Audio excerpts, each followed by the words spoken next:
the investigation into the death of a Titusville teenager who was found dead on board a cruise ship.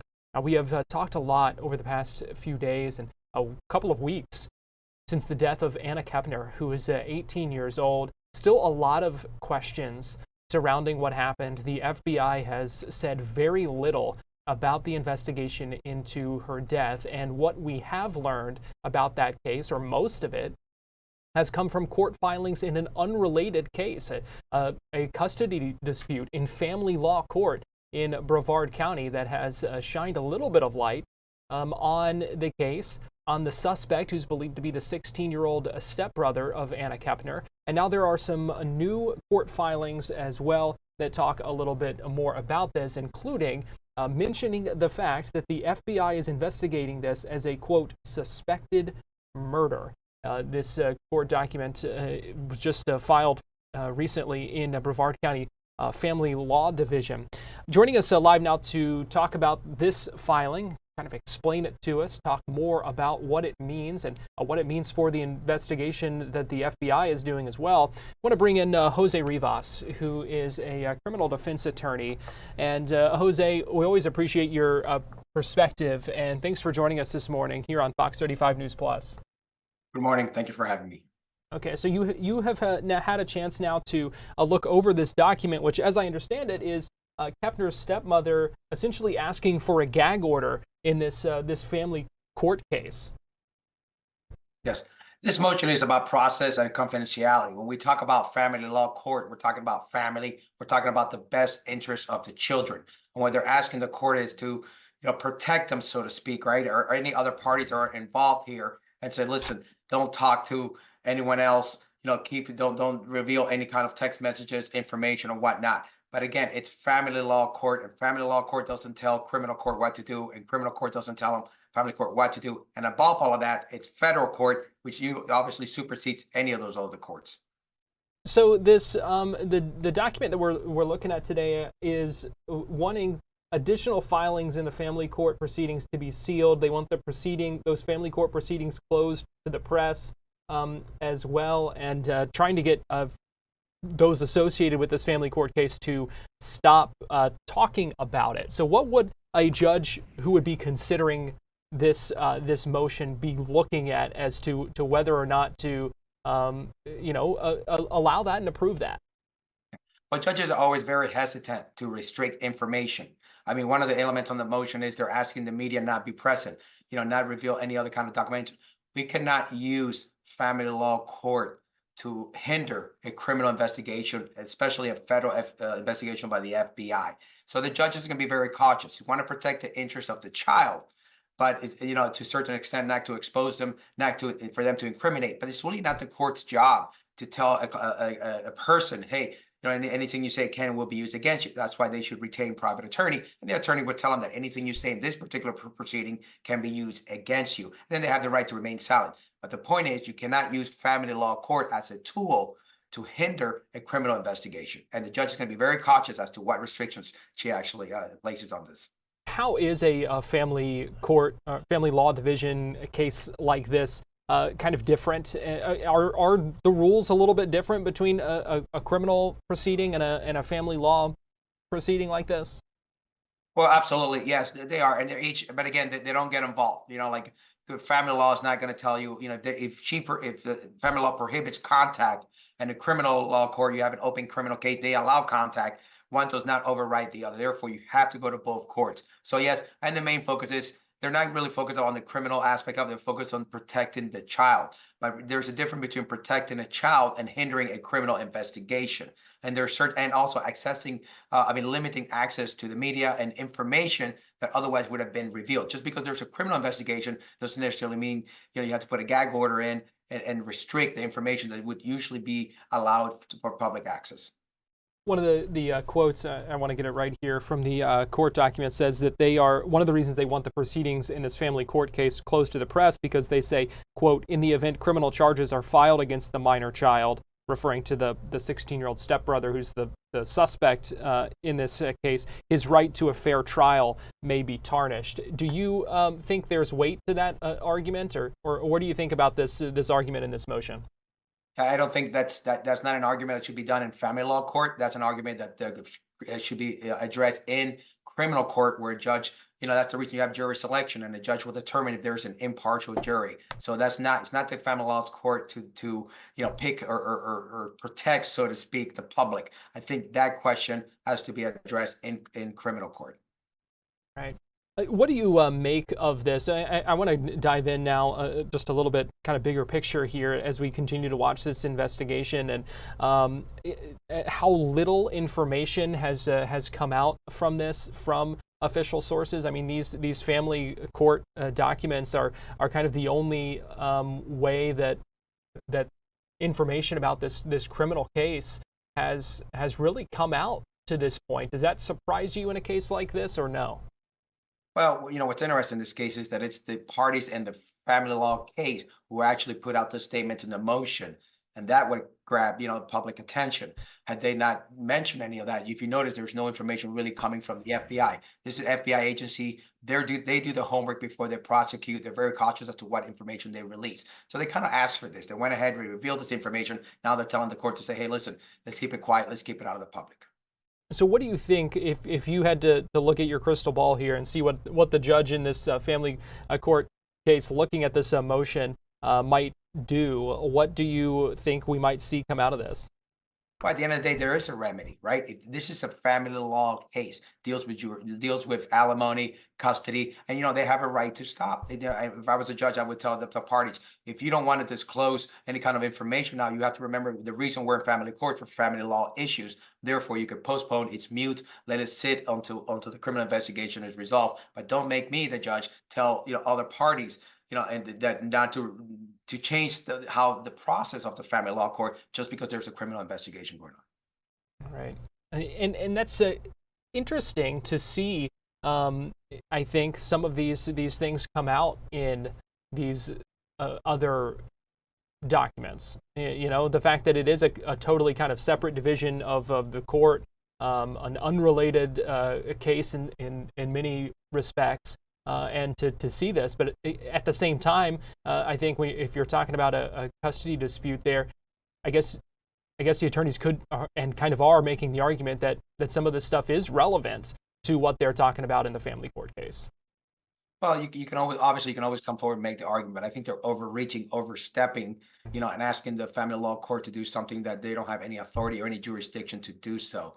And for that reason, I think the judge is going to be very, very cautious as to what restriction. And there is a remedy. The remedy is you can halt the family law procedure until this is resolved. Don't make me tell or make a decision to that could hinder a criminal investigation.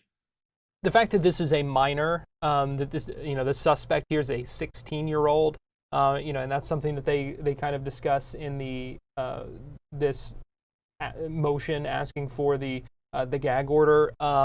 I'm curious what impact that might have when it comes to potential criminal charges moving forward. If that is something that we see, could this be a case where we see someone, despite being underage, potentially face charges as an adult? Well, the reality is that there are certain crimes that regardless if they're a minor, they can reveal the name and the information of the minor. We've seen that in other cases where there was a juvenile 12, 13-year-old, and they revealed the name and the identity. Now, the issue becomes do we want, this court, put those kind of restrictions, and where do we stop? The reality is that this juvenile is going to be assigned an attorney. He's going to have a prime attorney, the right to the attorney, and he has the right to remain silent, but we shouldn't be using this procedure to hinder an investigation. And after all, this is the FBI. I think one of the issues in the motion says we want the father not to give him any text messages. This is the federal FBI investigation. There's no expectation of privacy. They have access to everything: text messages, phone calls, GPS for phones, regardless of whether this judge puts a gag order or not. Interesting. A lot of things at play here, Jose. It seems like just a lot of different moving parts when it comes to a case like this.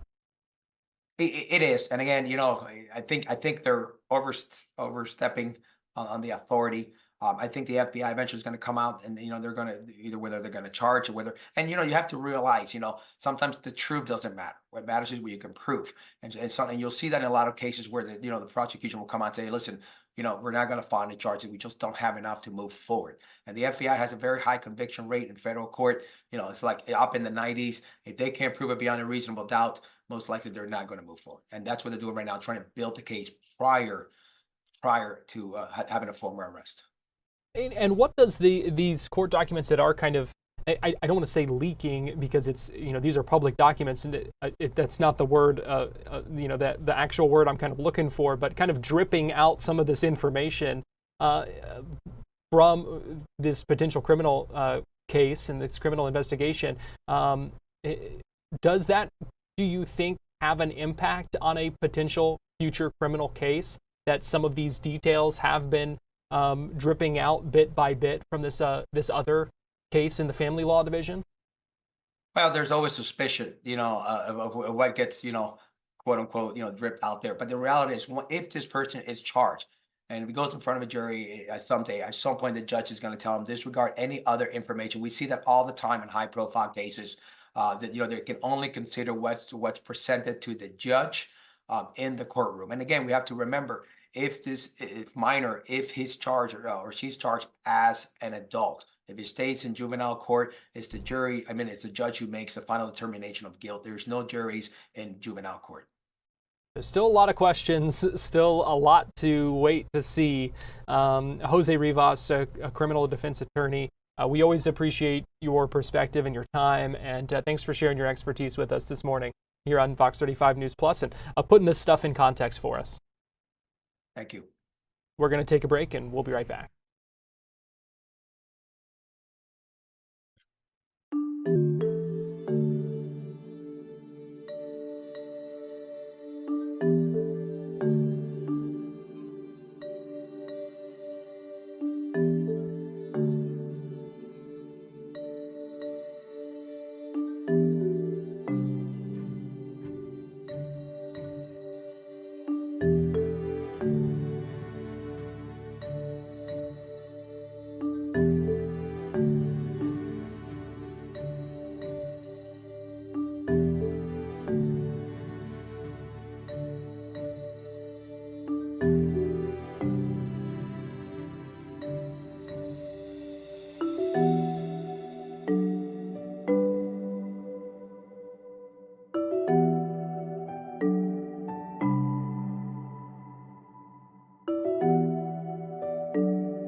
Fox 35 Storm Team meteorologist Brooks Garner joins me now. And Brooks, you got a lot of people watching the forecast because of the Thanksgiving holiday. A lot of people are going to be traveling. A lot of people are going to be coming here. A lot of people are excited. Orlando weather is living up to its reputation. It's funny, the opinions on this have been polarized, as if I can control it, as if I'm advocating for one side or another.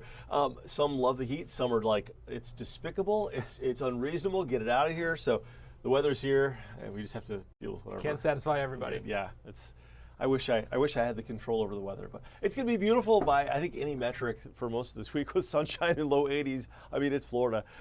Look outside there at Daytona Beach, looking fantastic. 78 degrees, and we're on the way to the low 80s today. About 77 in downtown. Here we are approaching lunch hour, and we're already shaking off that chill of the morning.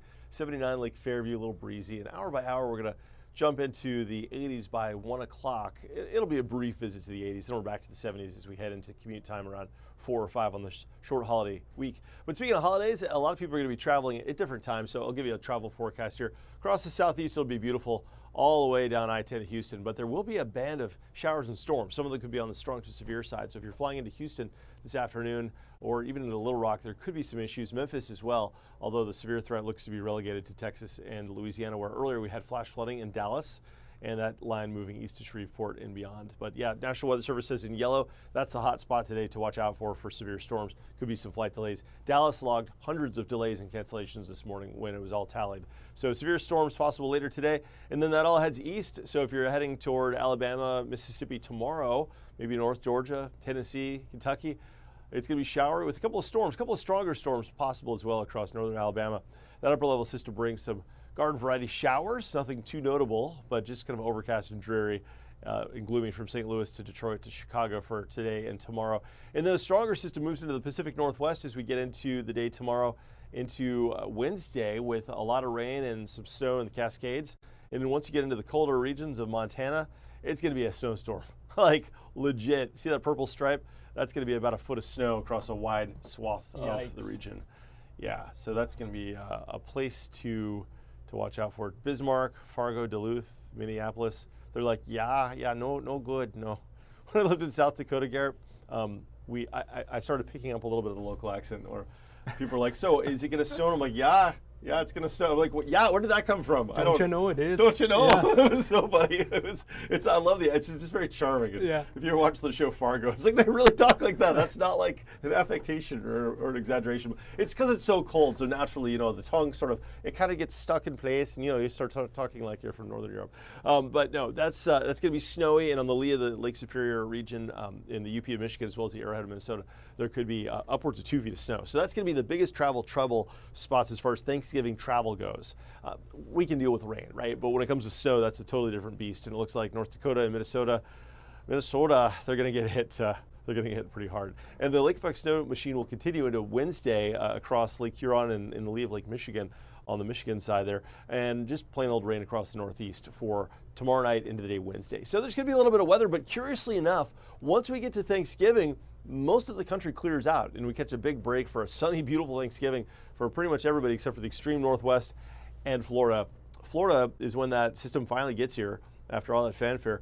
By the time it gets here, it kind of dies on the vine. We could still pick up a couple of showers mid-morning Thursday into lunchtime for Thanksgiving, but that itself will be a big change. We'll go from like sunny and 80s to highs in the low 70s with clouds and a couple of showers around. And then that ultimately will usher in a brief couple of days of cooler weather. So for Black Friday, that's this week, we'll go from 80s for highs to only the low 60s. Some of us stuck in the 50s. But this brief visit into winter-like weather will only be a couple of days. See, the yellows and reds indicate above normal temperatures. That'll be the case right through Thursday. And then on Friday, Saturday, we could be 10 to 15 degrees cooler than normal, which would put us in the 60s for highs and barely in the 60s. But as quickly as that cold air rushes in for Black Friday and for Saturday, it's going to warm up again. So by early next week, about a week from today, we'll be back into the upper 70s and low 80s, and a pattern that will likely continue for Florida for the better part of next week, if not all of next week. Meanwhile, various portions of winter will visit other parts of the country while we are kind of immune from it in our little bubble of no trouble, with high temperatures warming back up into the 80s by this time next week. So 7-day forecast features low to mid 80s, beautiful Orlando weather. If you've got any friends or family in Florida, this is definitely the bragging rights kind of weather of flexing what we got. Even the turkey's flexing. 74 degrees on Thursday, about a 20% chance of rain, and cooling down, becoming breezy Friday, 66, that's it. And then we warm back up to about 80 degrees. So yeah, travel is going to be the big weather story, I think, this week, Garrett, as far as weather goes. I mean, it's pretty quiet, pretty serene here in Florida, so we're going to look around the country to see where the travel is worst. But it looks like just showers for most areas. It's really just going to be the upper Midwest where I was trying to do my best at an imitation of a North Dakota accent where the snow will be the worst. Feel free to drop in the comments and let us know what you thought about that. Yeah, but, it was terrible. I love the folks in the upper Midwest, so no shade, not making fun of, just ingratiating, wishing I could really do a better accent. That's right. Fox 25 Storm Team Meteorologist Brooks Garner, we're going to get you out of here before you get in any more trouble. You bet. Thank you. Here's a live look at downtown Orlando on this Monday morning. Keep it right here on Fox Local and on YouTube. We'll be back with more Fox 35 News Plus after this.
You're watching Fox 35 News Plus, streaming on Fox Local. Welcome back into Fox 35 News Plus. Let me give you a live look right now at I-4 here in Lake Mary. You can see a lot of cars traveling on I-4 westbound especially.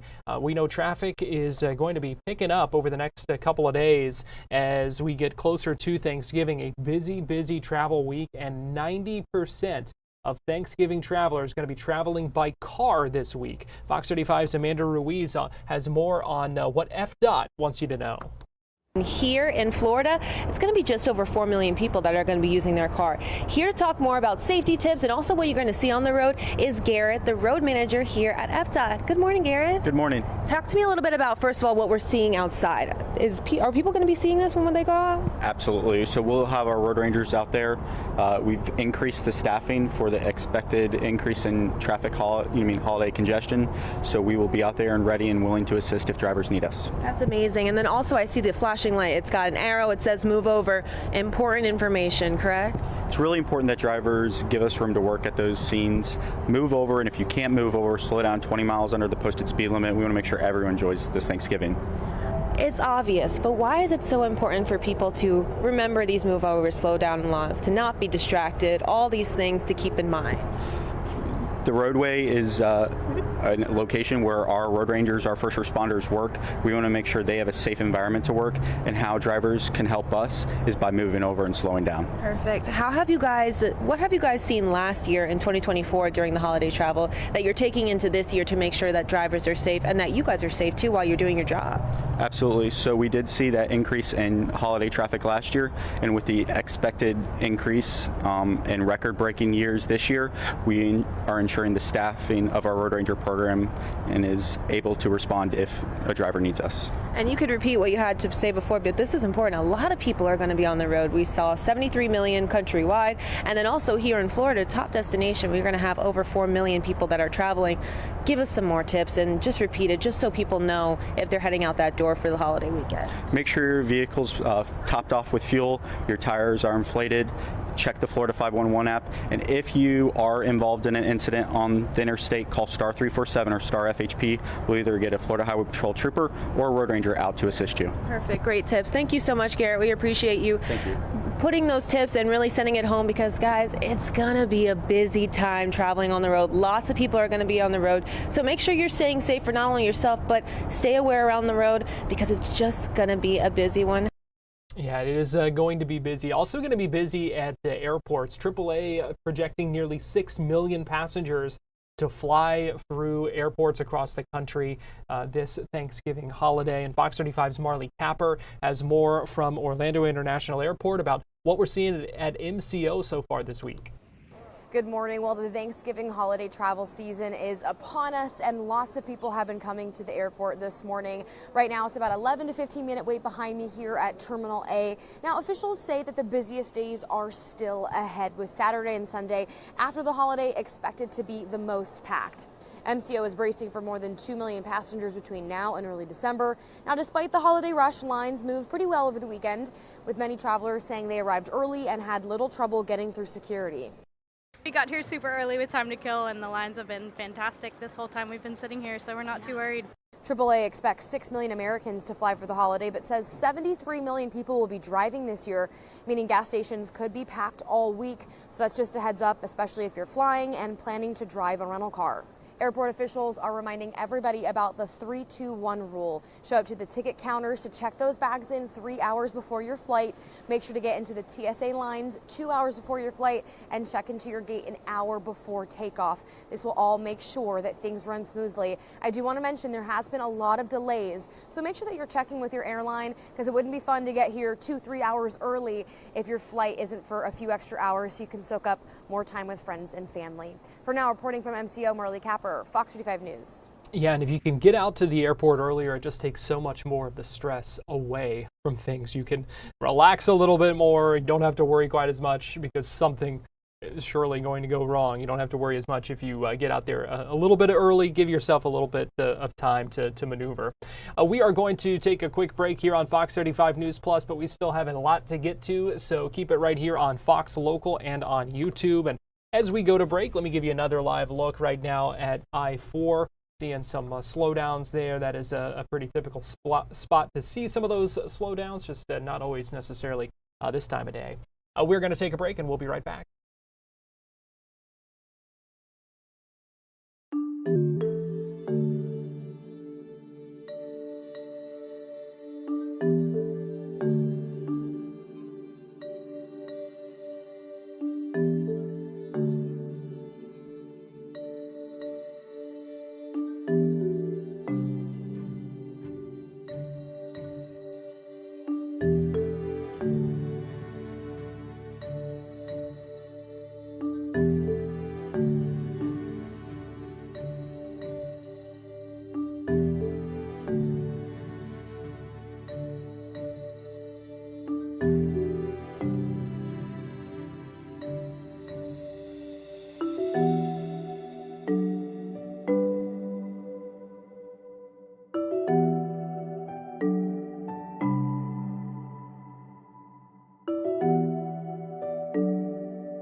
You're watching Fox 35 News Plus, streaming on Fox Local.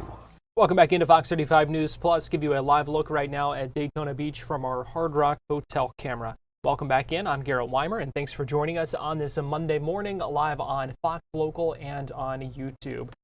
If you are traveling or if you have friends and family coming into town, one of the things that you may be doing, especially if you're coming here to Florida where the weather is going to be pretty nice and warm this weekend, is spending some time by the pool. But here's something to know, and just a reminder that unfamiliar pools, whether they're at hotels, whether at their vacation rentals, whether at friends or families' homes, they can come with some hidden risks, even as you travel for the holidays, whether it's Thanksgiving, whether it's Christmas, whenever it may be.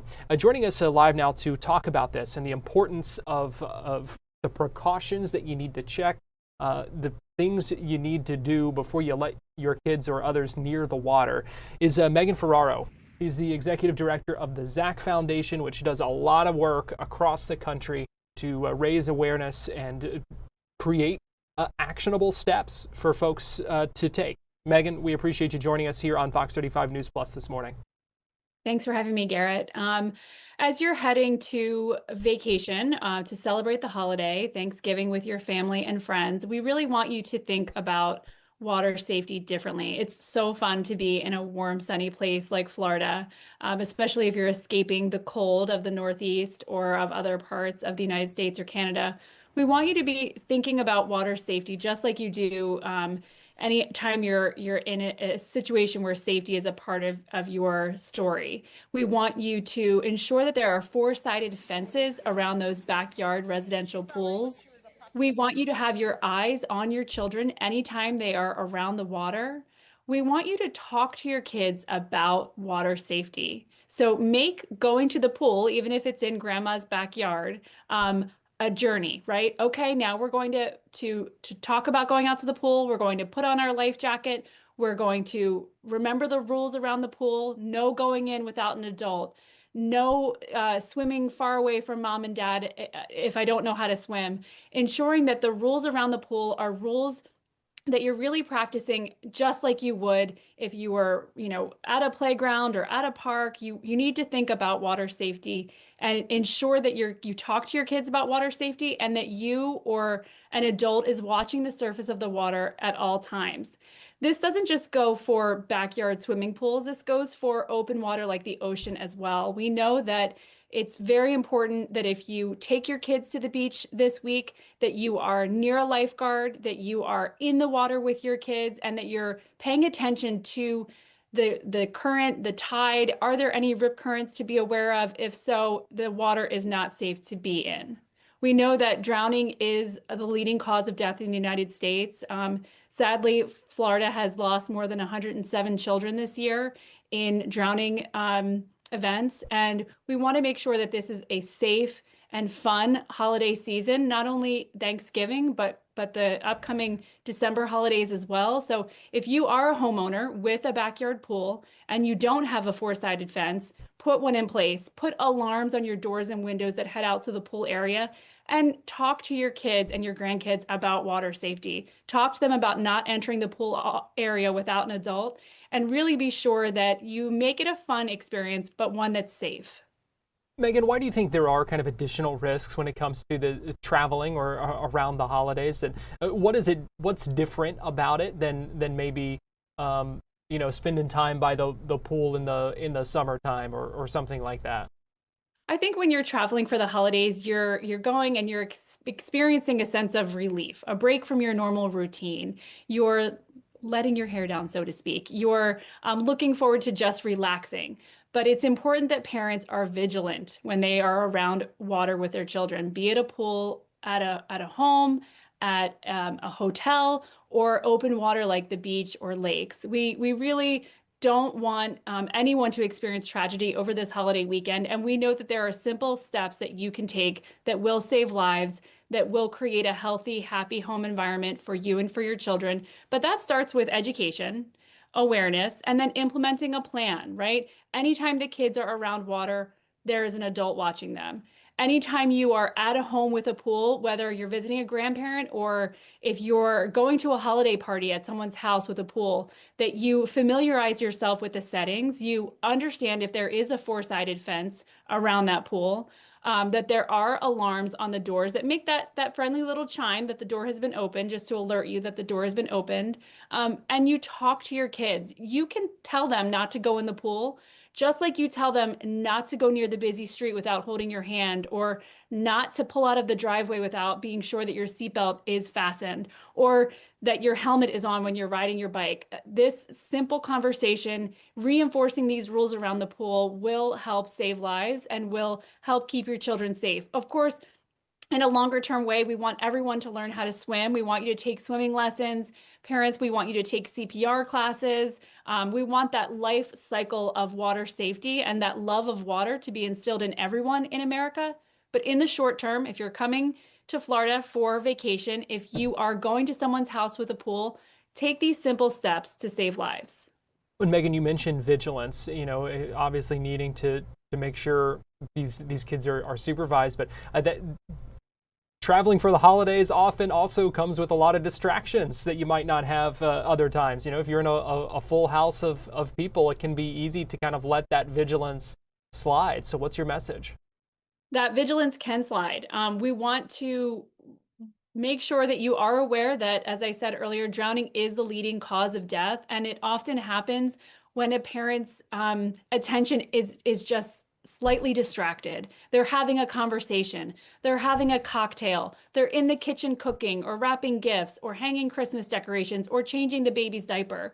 And so understanding that drowning is a risk that does occur, and does happen sadly often during the holiday season in Florida, having a conversation with your kids about water safety, ensuring that the other adults in the household know that water safety is important. Anytime your kids are around water, they need to be watched. If there is a backyard pool, it needs to be fenced. There needs to be alarms on the doors and gates and windows that are headed out to the pool area. And having those conversations with your children about not going in the water without an adult. Assigning a water watcher so that someone is watching the water anytime the kids are in, and giving yourself a break. You're on for 20 minutes and your partner is on for 20 minutes and grandma is on for 20 minutes. And grandma knows that it's important to keep your eyes on the water at all times so that the kids have fun, but so that they stay safe. Yeah, that's what it's all about. Last thing here before I let you go, Megan, and what should parents or others kind of look for if you're at a someone's house, or even if you're at a hotel and going to be spending some time by the pool? What are some things that parents should look for before they ever let the kids in the water? Should you be familiarize yourself with what's going on with the pool before you ever let your kids near it? Sure. So certainly if you're visiting a home with a pool, it could be an Airbnb, it could be your aunt's house or your parents' grandma's house. Ensuring that you understand, is that pool fenced? Number one. Number two, are there alarms on the doors and windows going out to the pool area? If I'm staying at a hotel, is there a lifeguard? And talking to the kids about only swimming when the lifeguard is on duty. But if there is a lifeguard on duty, mom and dad, that still means that you are responsible for watching your kids when they're in the water.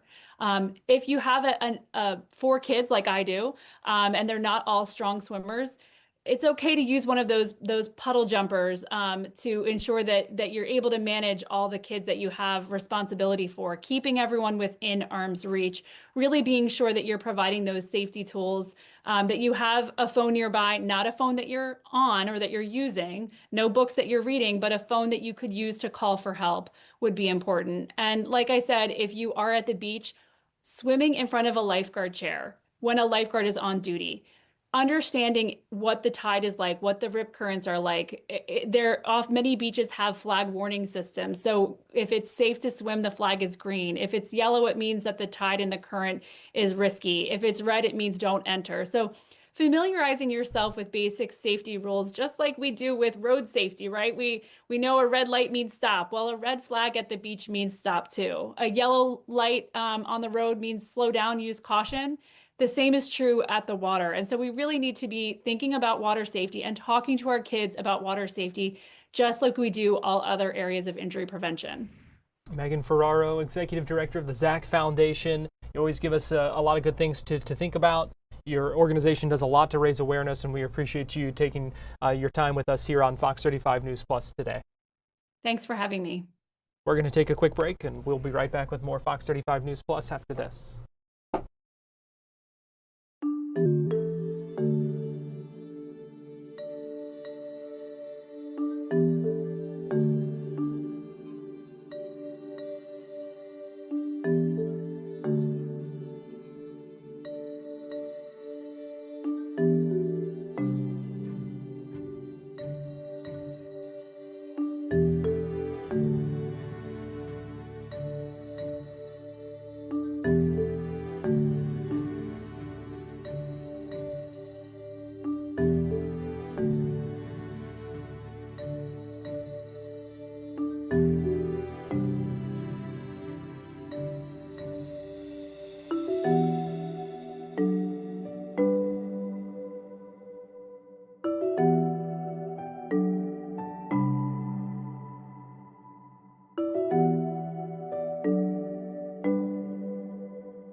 You're watching Fox 35 News Plus, streaming on Fox Local.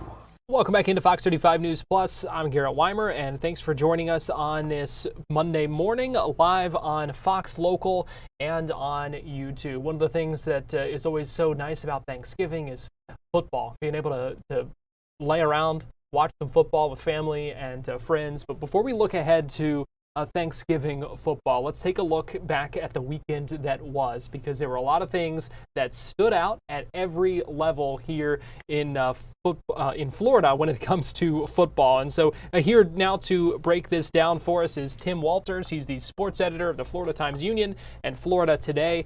And Tim, we appreciate you joining us here as we do a little Monday morning quarterbacking. I appreciate it as always, Garrett. Thank you, and happy birthday to my lovely wife.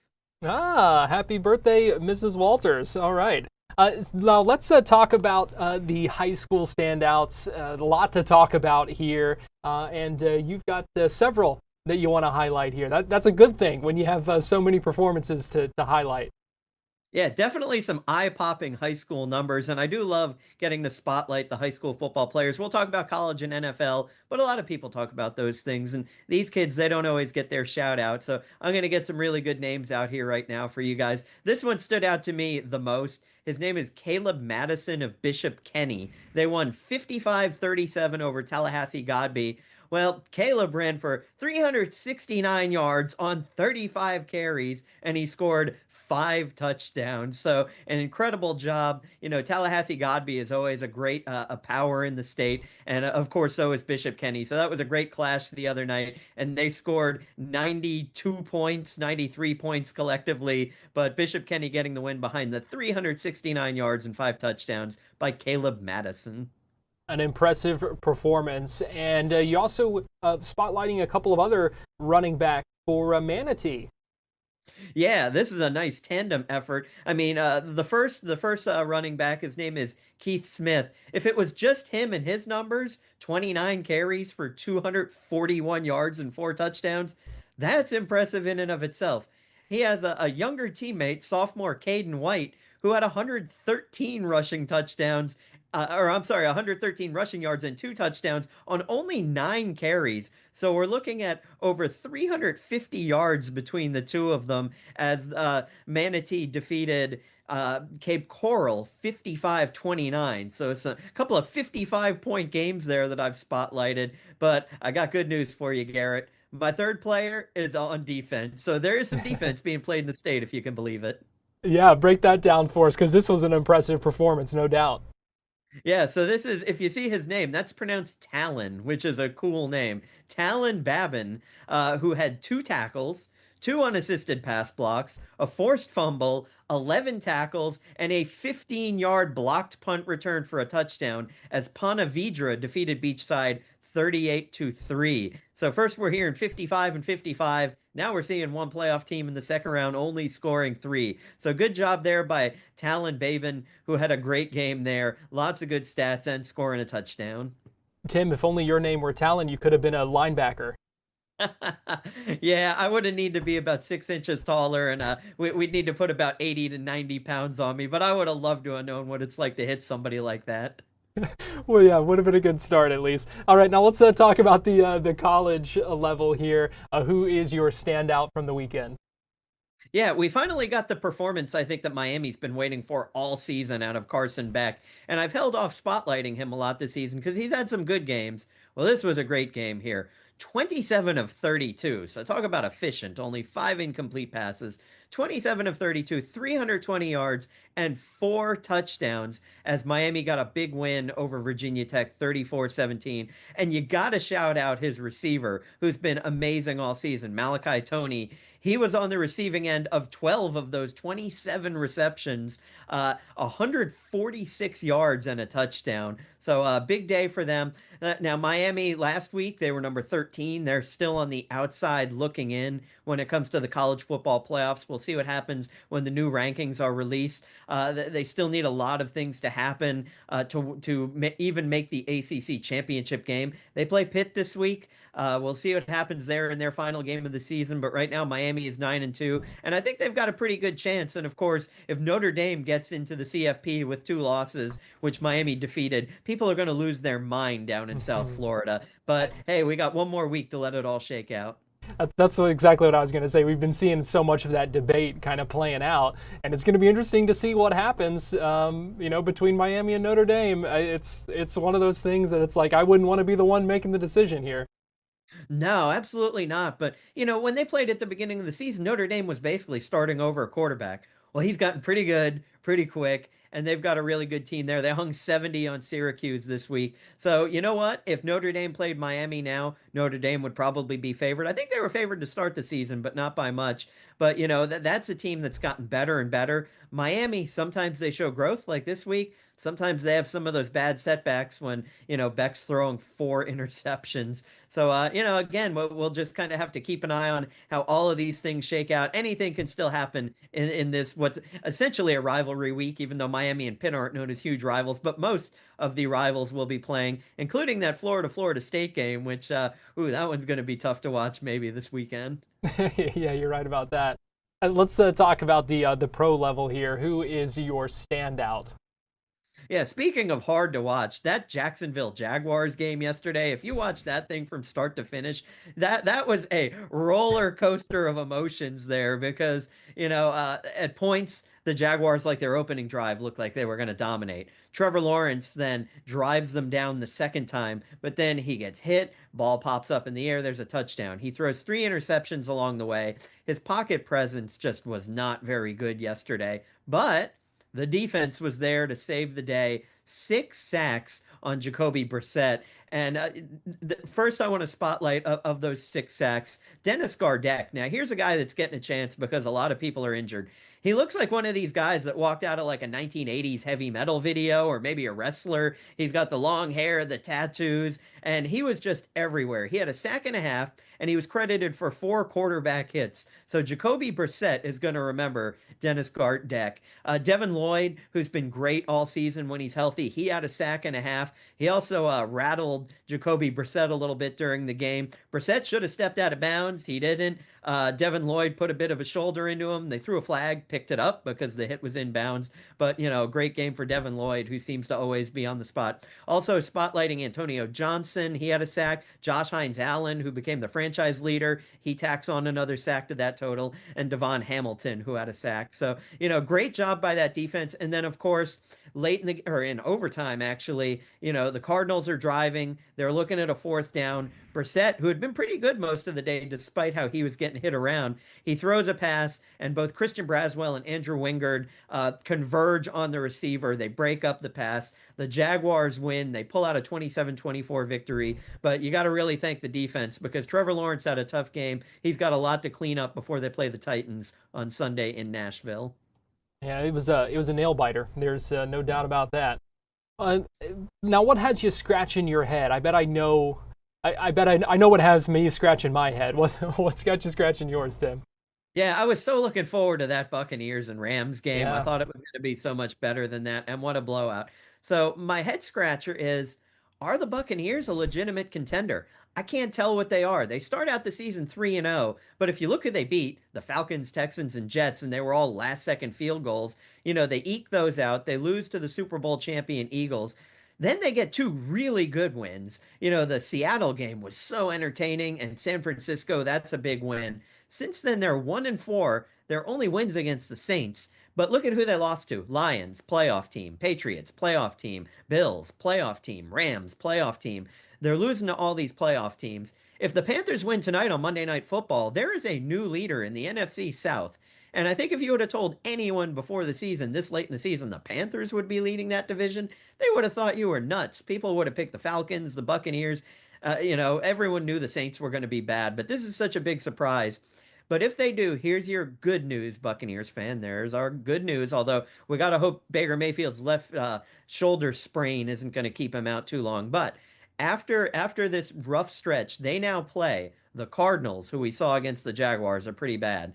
The Saints, who are bad. The Falcons, we don't know what they're going to be now that Michael Penix is gone and Kirk Cousins, we'll see. But then they play the Panthers. Huge game. Then they play the Dolphins again. Who knows what they are right now. And then they play the Panthers again. They play the Panthers 2 out of the final 3 weeks. So their fate is in their hands. They're still not in a bad position, but they've been rattled lately, 1-4 in their last 5 games. They need to pick it up, and they got some bad competition coming up to do it. But if you're relying on Teddy Bridgewater, things could get difficult there in Buccaneers land.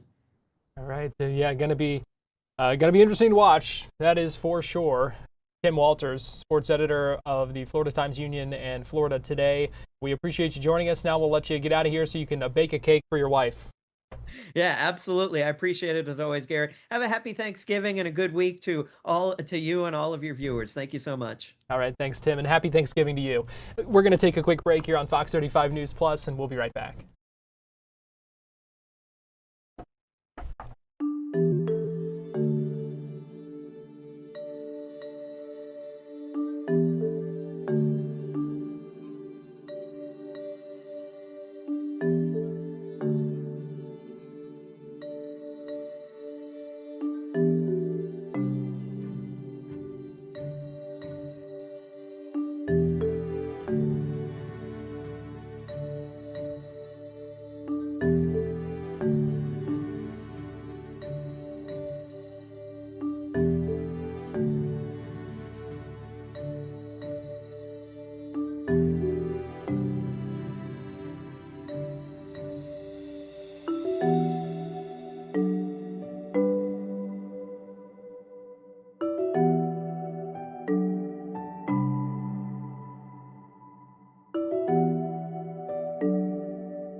watching Fox 35 News Plus, streaming on Fox Local.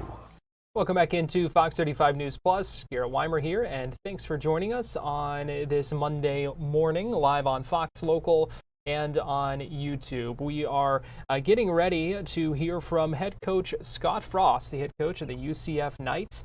They are coming off a 17-14 win against Oklahoma State. Probably should not have been that close. It was a little too close for comfort, but again, UCF winning that game over 1-10 Oklahoma State, and now the Knights, who are 5-6 on the season, are just one win away from bowl eligibility. So there is a lot of anticipation looking ahead to that next game. So there will be a lot of questions for Scott Frost about where the Knights go from here, how they make some adjustments, and that kind of thing. We expect him to walk to the podium around noon. We will get you there as soon as that begins. We also typically hear from a couple of players after that as well. Welcome back into Fox 35 News Plus. I'm Garrett Wymer, and thanks for joining us today this Thanksgiving week. Earlier today, in fact, just a few minutes ago, we heard from State CFO Blaise Ngolia, who in his role as CFO is also the State Fire Marshal. And so he held a news conference today talking about the importance of making sure you stay safe in the kitchen. Talked about frozen turkeys, making sure you don't try to drop a frozen turkey in the fryer, and some other safety tips as well. Here was Blaise Ngolia just moments ago speaking to folks about turkey safety ahead of this Thanksgiving holiday. All right, good morning. I'm Chief Financial Officer and State Fire Marshal Blaise Ngolia, and this week is Thanksgiving. Happy Thanksgiving to everyone, all of your family and your friends. Fried turkeys are a staple for many here in the South and in Florida, and for families across the state. But while we love our firefighters, the last people we want to see on Thanksgiving are these guys. Thanksgiving is the peak day for home cooking fires, and with more than 3 times the daily average. Cooking causes half, over 52%, of all reported home fires. So that is why it is vital for families to take just a few steps to ensure Thanksgiving isn't ruined by a burnt turkey or a house fire. So some turkey safety tips as we go into the Thanksgiving holidays. Caution is key when frying a turkey. Set up the turkey fryer far away from your home and ensure that it is at ground level. The bird must be completely thawed before putting it in the fryer. Completely thawed, because if you don't, there's going to be problems. Hot oil combined with ice or water is a significant fire hazard. Never overfill a fryer. Oil can pour out of the pot and quickly start a fire. Start off at a half or 3/4 as you lower the bird. You do not have hot oil spilling out over the sides. This should be a no-brainer, but keep children far away while frying your turkey. Hot surfaces such as a stove or a turkey fryer can cause serious injury. Now, we don't want the kids to get burned by oil splashing when we put the turkey in or when we take the turkey out of the fryer. Always have a fire extinguisher nearby. Again, common sense. Having a Class K kitchen fire extinguisher or grease-rated extinguisher can prevent an accident from turning into a tragedy. Now, we have a demonstration for you today, so let's see what happens when you don't follow these safety tips. Gentlemen?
Take it out.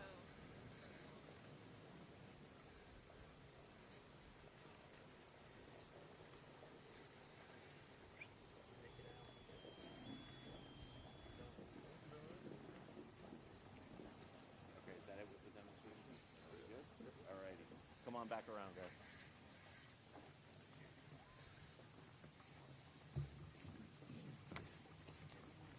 So as you can see, if you are not careful with what you're doing, obviously it can cause a problem. So we want to make sure that our community stays safe and we're doing this the appropriate way. So obviously, when you're doing this again, thaw out the turkey, be very careful. Do not drop a fully solid frozen turkey into hot oil, or that will happen. And obviously, if you keep that close to your home or your children, you are going to have call on these guys, or worse, take a trip to the emergency room. So please just take heed when frying turkeys and cooking on this Thanksgiving holiday. I want to give a big thank you to the firefighters from the Tallahassee Fire Department who are here today and put on this demonstration for us. Thank you for all that you do in our communities every day, and hopefully we will not have to have you guys called out on Thanksgiving. So my staff made some crack, I guess, turkey dad jokes that they put in my talking points.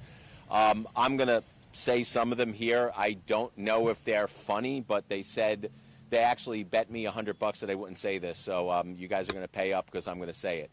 So how can you tell if a local government politician carved a turkey? Half went to special interest and the other half went missing. I don't know. What did the fried turkey say when the oil overflowed? Well, that escalated crispy. These guys are laughing because they have to laugh. What's the difference between a well-fried turkey and a badly fried one? One's dinner, and the other is a story at Thanksgiving that your mother-in-law will tell for the next 20 years. So that's it with the dumb turkey jokes. There is going to be an opening in my communications department because I think I'm going to fire my communications director, Sydney Booker, after this. Just kidding. She does a wonderful job, except for this. I'm just playing, Sydney. We love you. Gentlemen, thank you for taking the time out of your day to do this. Thank you for everything that you do to keep our community safe. Guys, be safe this holiday season, whether it is Thanksgiving, whether it is Christmas.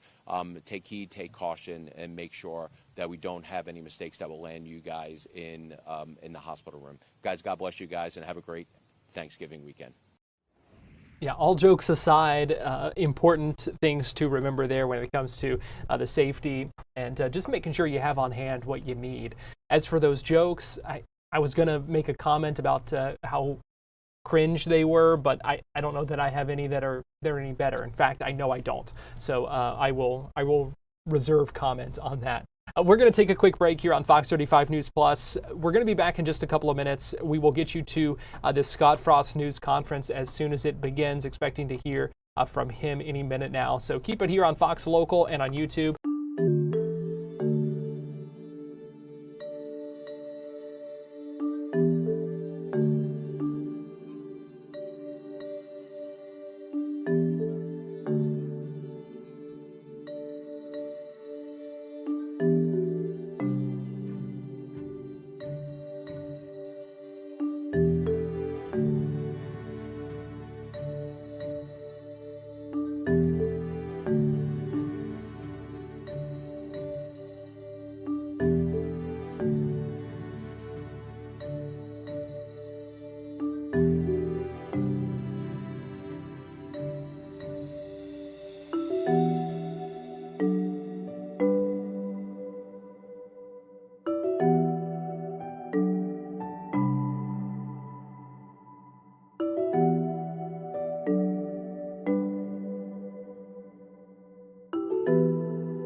Welcome back into Fox 35 News Plus. Scott Frost just walking up to the podium here, speaking with reporters, coming off a win. And they are now one win away from bowl eligibility, but it's a tough task ahead playing number 11 BYU. Let's go ahead and listen in as Scott Frost speaks to reporters. Great group of people and organization, and it's just been constant busy since then. And it's been a lot of first year things, honestly, us learning, and it's been a heck of a lot of fun and a lot of work at the same time. You know, I'm looking forward to a time when things are a little easier and this thing's kind of running itself. We have the right guys around. Everybody knows what the expectations are, and we're building to that. But first years are always a lot of work, and despite that, it's been a lot of fun. Scott, along those same lines, you look at, you know, where this team was when you started. You brought in 70 new players, you whole new coaching staff. To be right here where you are this week, going into a game that's actually meaningful, you could actually get into the postseason. What does that say about this program, this team, and where you've gone so far in this first year? Yeah, I'm always careful up here and anywhere to talk about things down the road because we need to be focused on this week. You know, that being said, the two guys in the back of the room that you guys are going to talk to are a perfect example. We came in last year as a group, and I didn't know a lot of the players. We didn't know a lot of the players that were here or that we brought in. These two guys back here are two guys that we're going to do everything we can to keep and start building around guys that we know, that know what we expect, that are doing everything we ask of them, and then fill in around them. That's going to make life a lot easier, and the relationships that I've developed with guys like these two in the back of the room, they're special, and they'll continue to be more special as we have more shared experiences together. So that's the goal. That being said, every game is important.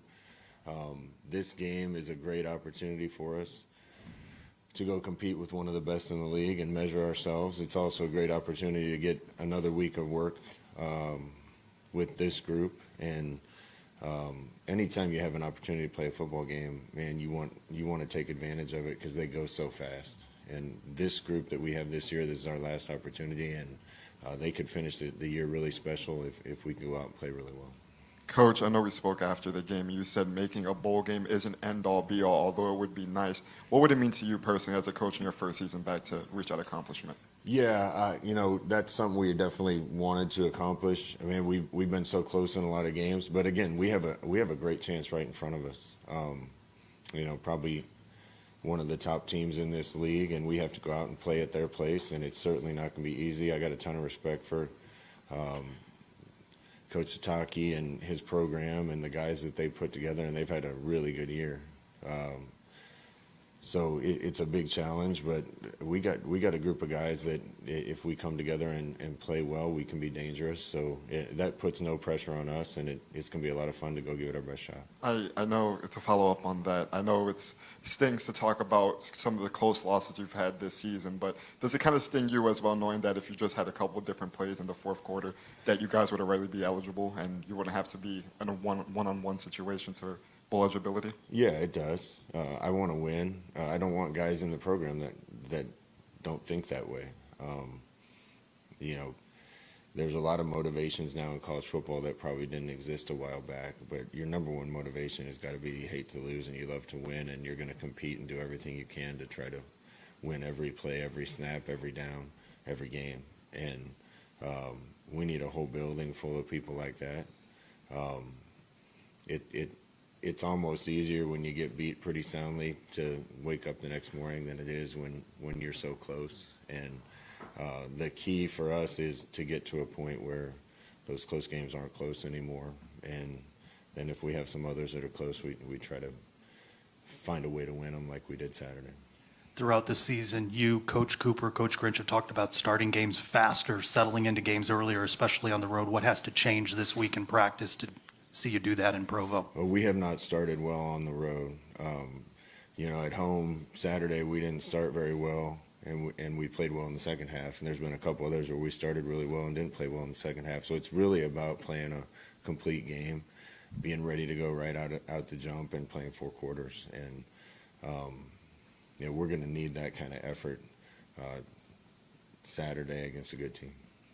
Coach, just after I know it's a little bit after, but you do have early signing day coming up just after the BYU game. Of course, recruiting is something, year in, year out type of thing. So as that's kind of approaching, how do you feel about your recruiting efforts going into that during the season?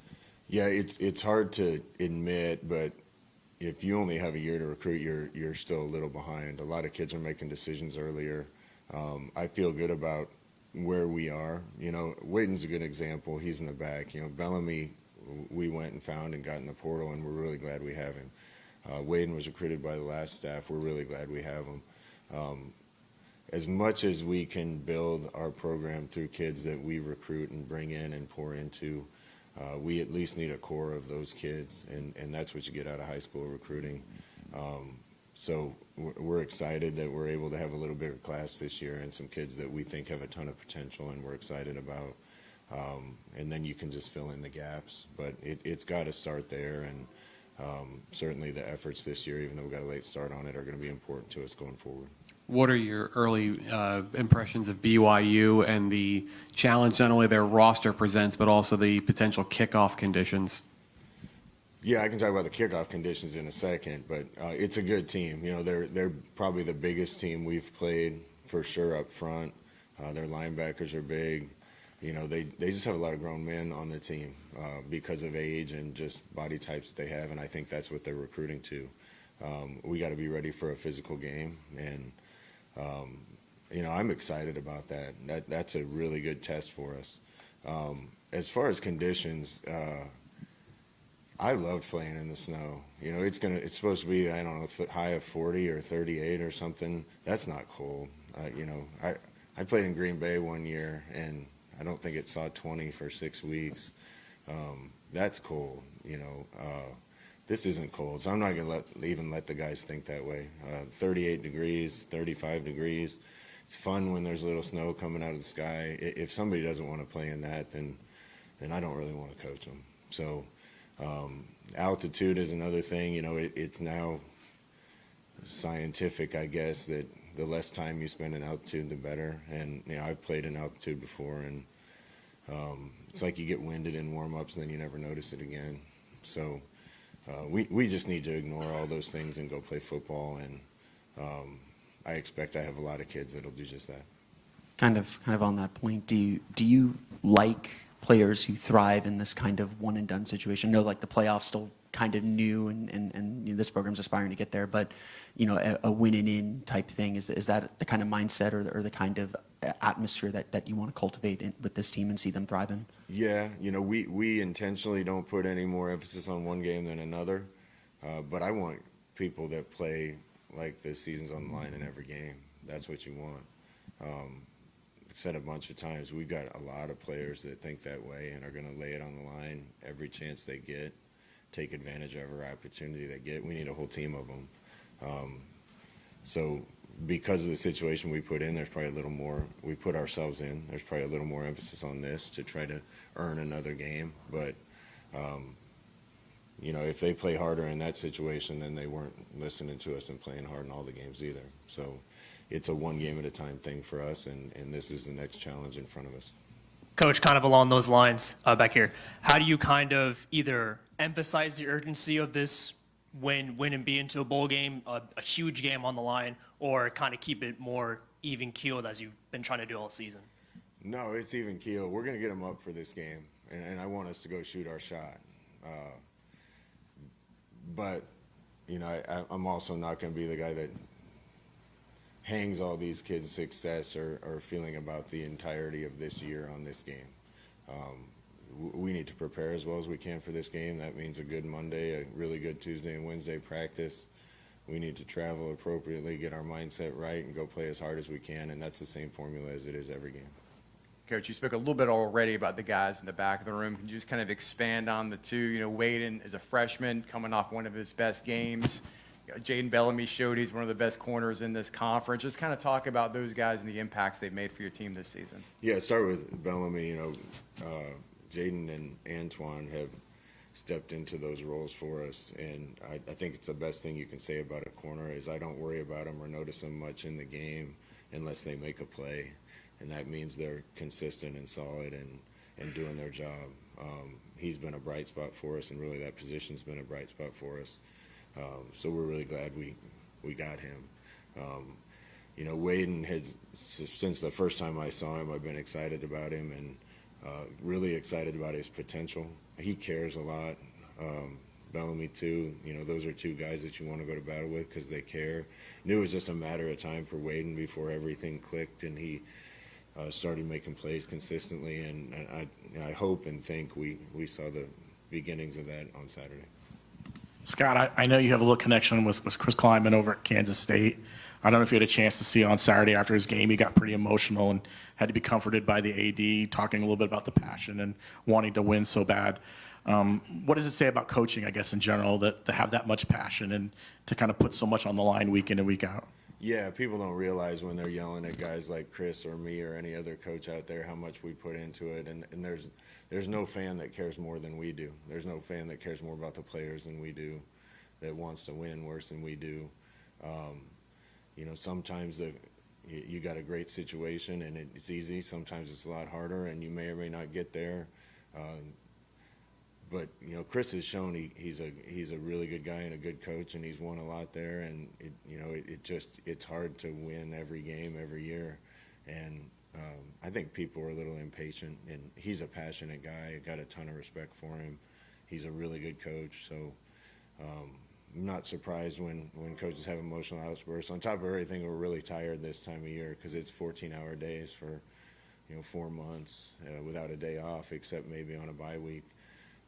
So it gets to you, but he cares a lot, like we all do, and wish him the best, except when we're playing him. Coach, I know you reflected on the season at the beginning of the conference, but kind of just on a broad scheme, it's your first year back with UCF. How do you feel like you learned anything new about yourself or learned any lessons along the way during this journey? About myself? Yeah, about yourself, or just being in the position that you are now for a second time, I guess you can say. No, one thing that's apparent to me is how much more there is on a head coach even now than there was even 5 years ago, last time I was here. There's just, we got to keep finding resources to try to build the team. We got to be worried about the transfer portal a lot earlier than we used to be. There's team culture things to worry about. And then, when you add that some coaches are heavily involved in offensive or defensive scheming, game planning, and calling a game, it's a lot. I love every aspect of it. You just get worn down a little bit. I've surrounded myself with a lot of really good people, but that's got to be really important, that you trust the people that are around you to take things off your plate. And like I said, I think going into the future with a lot of kids we know, a lot of coaches that know each other and know where we're headed and what the plan is, and that'll make everything a lot easier. So I'm really excited about this game, then I'm excited about the future beyond that. After Saturday's game, you talked about needing more vocal leaders in the program. As you look to high school recruits and the transfer portal, how do you assess that? How do you evaluate that characteristic, that trait? It's hard to really know somebody in the short time you get to know them, particularly in portal recruiting.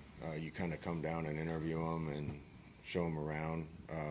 Recruiting's become a little more transactional, and it's a little more of an interview than showing them a good time when they come on campus. We're doing everything we can to try to figure out if it's the type of kid we want to invest resources and time and a spot into. So we do the best we can to try to figure out what makes a guy tick when they come on campus. But really, when you watch tape, if you see a guy that's playing as hard as they can all the time and selling out for the team, the other traits that we're looking for are probably there as well.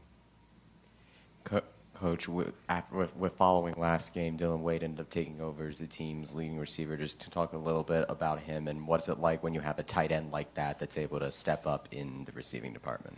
Yeah, I think Dylan Wade stepping up in that game and Waden stepping up the game is important to us and a good sign for things to come. We've struggled at times this year separating against tight coverage. These guys last week played basically 0 quarters a lot of the game, and you just have to be able to win on the perimeter. There's only so many ways you can motion and trick them, so to some degree you just have to win on your routes. Waden was able to do that quite a bit Saturday, and Dylan Wade as well. And then when you have a guy that can run like Dylan can at tight end and you pop him open, it turns into big plays. And was really excited and have been excited about the kind of emergence of those two, and we need more of it. Early kickoff on Saturday. Where are you on the get up and play? Get up early and play. Yeah, we're going to stay on East Coast time, so we'll get to bed earlier, and hopefully it'll feel later to us when we wake up. But, Kansas State was our one that was early, and there was a lot going on in the program that week, but I didn't feel like we hit the turf with quite the same juice that we had before. So we'll do everything we can to try to get the guys ready to be at full speed and at their top level execution and play one. Yeah.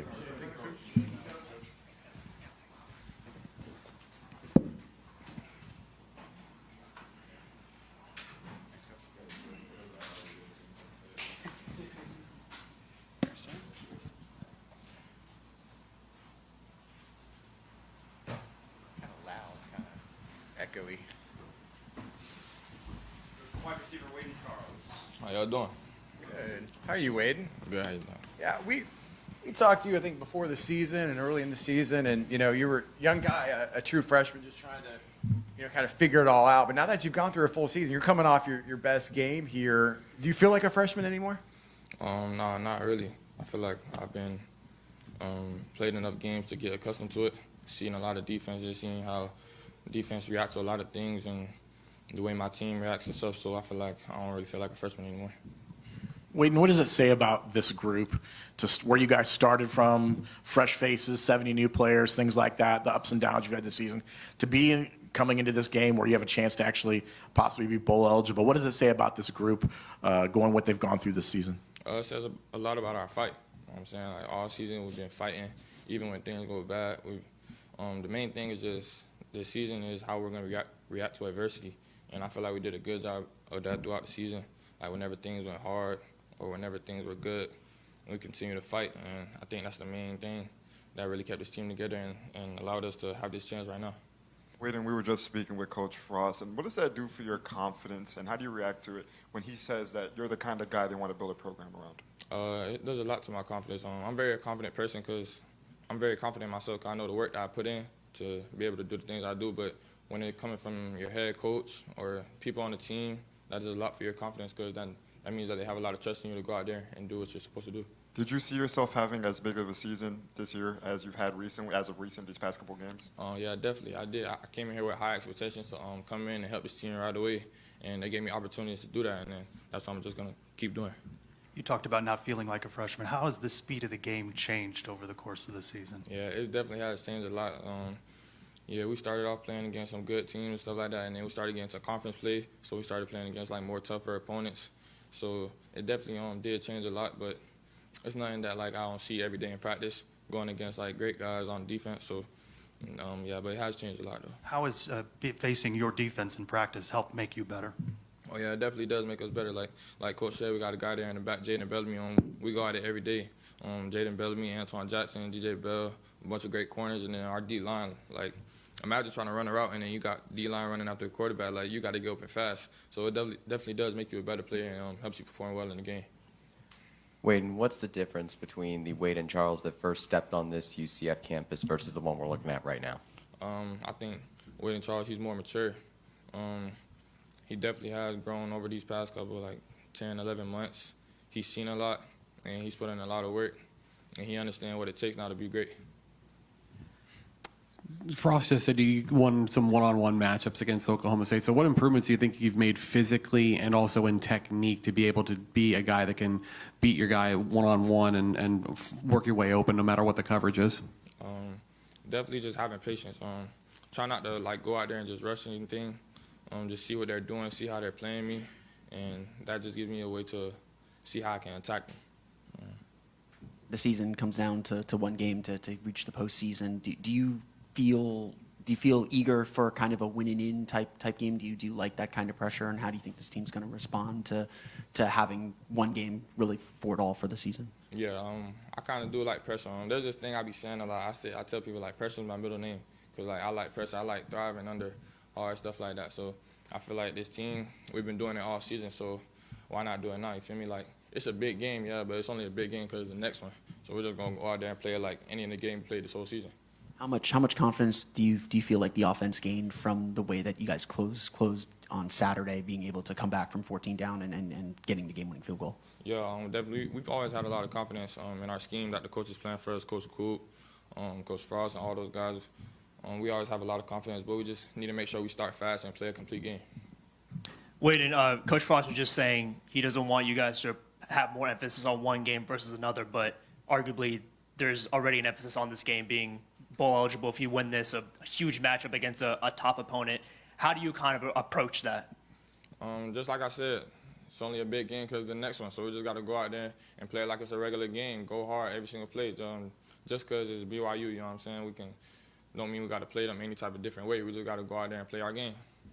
Wayne, is there a game this season? Obviously, you're learning. Every game's a learning experience, being your first time playing college football. Was there like a turning point game for you, kind of like a breakthrough where things were starting to come easier, and kind of reflecting on that? Do you have a favorite game or favorite catch so far this season? Breakthrough game probably. Just getting out there for the first time. Like, first game, Jacksonville State, it just felt like a dream, to be honest, because like I didn't really know what to expect. But going out there and just playing, like, it kind of brought me back to like when I was a little kid playing football. Like, I just felt free out there. So I feel like having that in the back of my mind when I go out there and play, like, makes me less nervous and just go out there and have fun. A lot of us are from Florida. You're from South Florida. They're talking about the weather forecast. Maybe there's a chance of snow. Have you ever played in snow, or what's your experience in cold weather playing football? I've never played in snow, but I actually do like cold weather. I went to Tennessee one time for like a 7-on-7 tournament, and it snowed a little bit. That was the first time I seen snow, but yeah, I like cold weather though, so we're going to see what happens.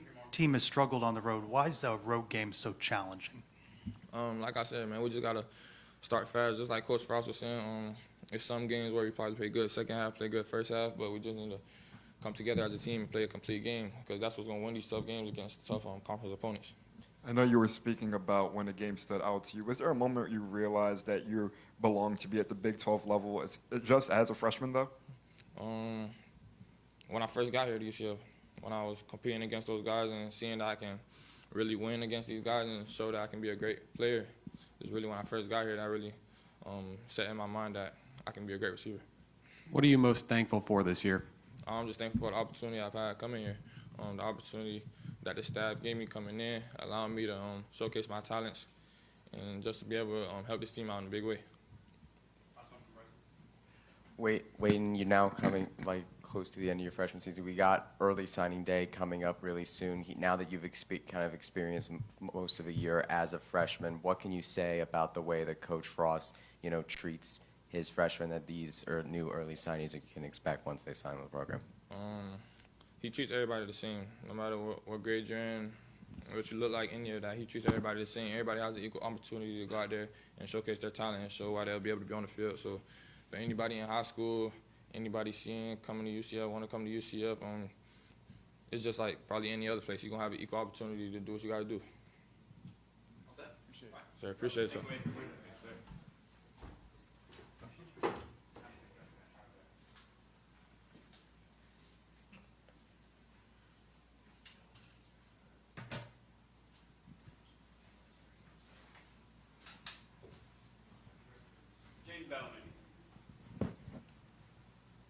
Jaden, I think we talked to you in spring. I think we talked to you in preseason. I know you had obviously a great first game and stuff, but you've really had a great season establishing yourself as one of the top corners in the Big 12. Can you just kind of reflect on how the season has kind of come together for you? Yeah, it's just been a journey this season. Didn't really know what would really happen. Not really familiar with the Big 12 and what they try to do with their schemes and stuff like that.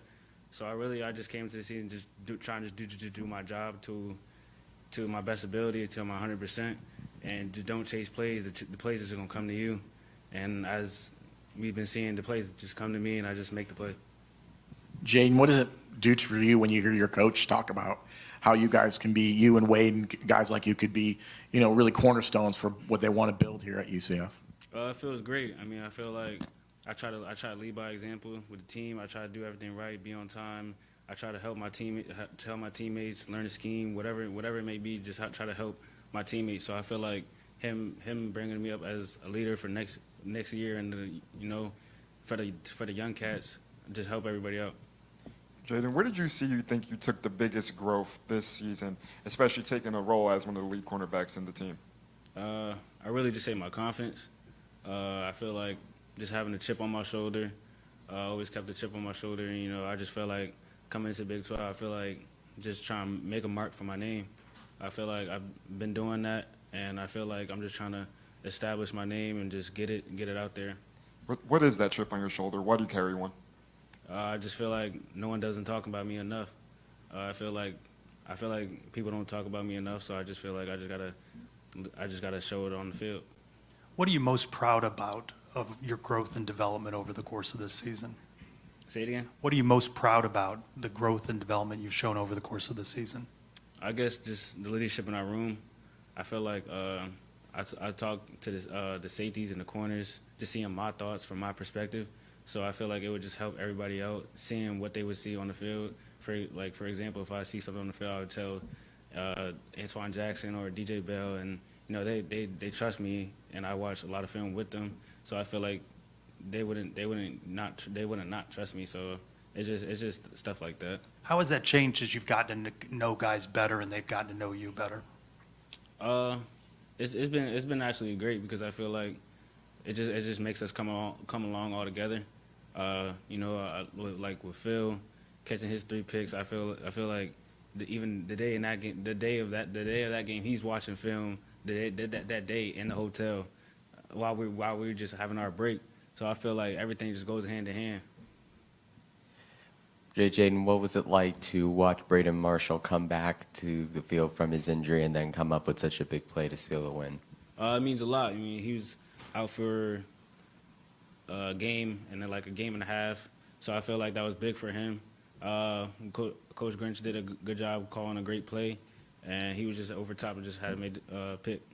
Elaborating a little bit on Coach Grinch's play calling there, the defense has been one of the success stories on the team with the team this season. What is it about Coach Grinch's coaching style that really makes this defense stick out? He really the main thing is just running to the ball, because if you just run to the ball, you're just going to make plays. Straight into the ball, just doing your job, just trusting everyone that you're going to do your job and be in their spot, and everything's just going to fall together. On the pick you had over Braden had over the weekend, did they try to run a double move on you, and how did you recover to get back there and make the tip? I don't know really what they ran. I was just playing my zone, wasn't really playing the man. I just had sunk underneath and made a deflection, and then B. Marsh was over top to make the play. Obviously, you want to win and you want to finish 500, but how important is the moniker of getting to a bowl game, and how much do you kind of want to thrive under the pressure of sort of a win-in game for the postseason? Say it again.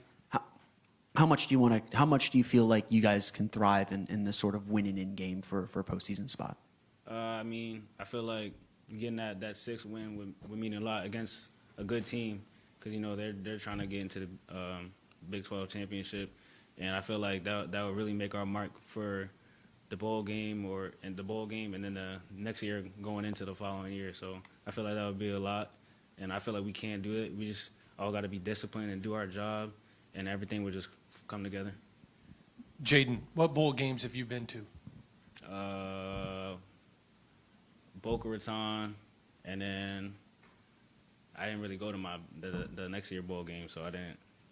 The one in San Diego. You've been to bowl games. A lot of guys on this team haven't. Is there anything you can say this week, or will you say some stuff? Hey, let's go up there, knock off BYU, and get a 6th game. It'll be fun. Yeah, I mean, it's not like, I know I have faith in beating BYU. I've been in big games. I've beat Miami. They were trying to get into the ACC championship, and we knocked them off. Everyone on that team knew we could beat them. I feel like BYU is the same situation.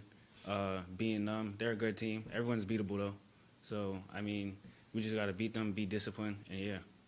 Jen, can you kind of speak more about how your UCF experience has been over this past year or so? They've brought you in. You were looking for a fresh opportunity, and you've had really the opportunity to thrive in this defense. Just kind of what has it meant to be at UCF, and kind of what have you learned from Coach Grinch and Coach Harris and those guys? The biggest thing I've learned from Coach Harris is just doing your job and just being on time and getting your body right and just doing little things just to give you a chance. Just giving you a chance will just make you be able to make that play on the field. And with Coach Grinch, it's just been running to the ball really, and trusting your keys, because everyone can do whatever they want. They can do whatever scheme they want. But if you just trust your keys, the plays will come to you. Now, you're from New Jersey, so if there's going to be a little bit of snow on Saturday, this is not news to you. So, do you like, though, I know you're from up there, do you like playing in cold weather games? Yeah, I don't really mind it. I've been playing in cold my whole life since I was young. I'll probably be out there with no shirt on to warm up something. But, yeah, I don't think it's that big of a deal. I know they're in the mountains, but it was kind of hard to breathe. It was kind of hard to breathe at Texas Tech, being that their air is so thin. But yeah, I think I'll be fine.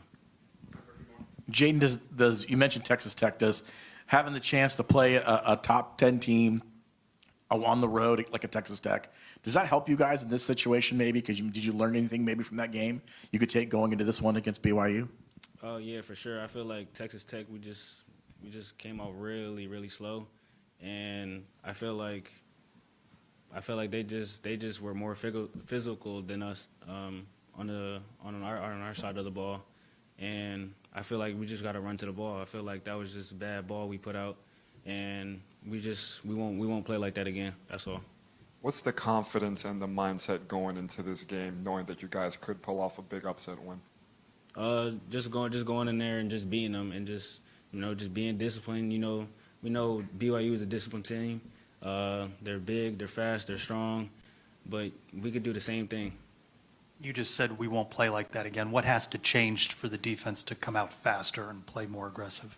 Just running to the ball. I feel like if you just watch the game over again, we just didn't run to the ball. We just had to strain to the ball, be more physical, trust our techniques and whatever we're doing, and just play good ball. Jaden, what's the difference between the Jaden Bellamy that first walked on campus this season versus the one we're looking at right now? When I first walked on UCF campus, I didn't really know much. It was probably like my second time being in Florida. Now I feel like it's just I'm getting more comfortable, getting used to the heat. I was very tired in spring practices. But now I feel like I'm just more confident with everything. I'm more comfortable with everybody, more confident with everybody, talking to them, hanging around with the teammates, and yeah. Excited then to kind of get back into your cold element a little bit going to Provo? Yeah, it'll definitely be cold, but I just got to get the other guys to not think it's cold. Yeah, I know you're not necessarily looking ahead to next year, but the idea of potentially being a leader a returner for this group, what does that mean to you to potentially be one of the guys that carries this thing forward? It'll mean a lot. You gotta lead the team. I know people are gonna be looking at me as a leader and stuff like that, but I just being a leader, I guess. Thanks, Jaden. Jaden Bellamy there, a defensive back, redshirt junior from New Jersey, came into UCF this season. We also heard before that Waden Charles, a freshman wide receiver from Boynton Beach. Before that, we heard from head coach Scott Frost as the UCF Knights prepare to travel to number 11 BYU on Saturday. They will certainly have their hands full. That kickoff is scheduled for 1 o'clock on Saturday afternoon on ESPN2. And one of the interesting things we heard from Scott Frost was him saying they are going to keep the team essentially on Eastern time, so they will go to bed early on Friday night. They will get up earlier in the day on Saturday and try to make it feel like just a little bit later in the afternoon on Saturday for that game. And again, if the Knights are able to win that game, that will give them 6 wins. They would finish the season 6-6, and that would make them bowl eligible. So a lot riding on this game in season 1 of Scott Frost's return to the UCF Knights. We are getting ready to take a break here on Fox 35 News Plus, but we will be right back after this.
Welcome back into Fox 35 News Plus. We are tracking breaking news in a developing situation out of Brevard County. Here's a look at where it is on a map. This is in Titusville. Titusville police saying they have responded to a barricade situation in a neighborhood in Titusville, Gray Avenue and Lang Street. You see the pin on your map there. It's off State Road 50 before you get to US 1 in Titusville.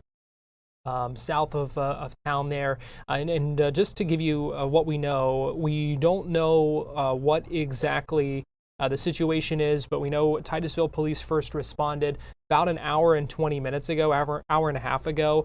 They said there was an armed person who was refusing to exit the home near Gray Avenue. They said that person did not surrender to law enforcement either. They have a number of units on the scene, multiple officers, a drone, a canine officer as well were spotted on that scene, and Titusville police asking folks to avoid that area until further notice. So an active SWAT investigation we know there.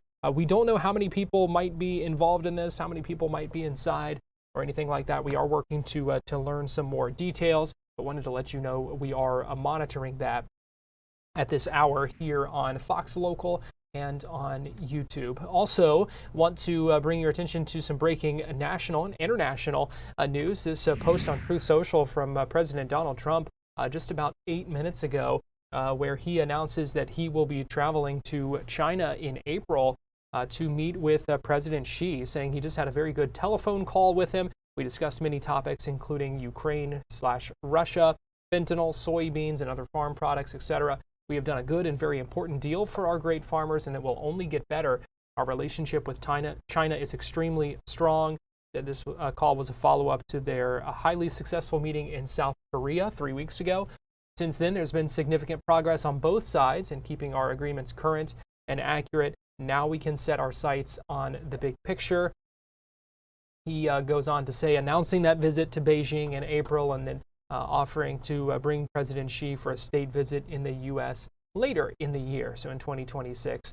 Finally, in this post on Truth Social, saying we agreed that it is important that we communicate often, which I look forward to doing. So a couple of breaking news stories at this hour on Fox 35 News Plus. And we appreciate you watching here on Fox Local and on YouTube on this Monday morning.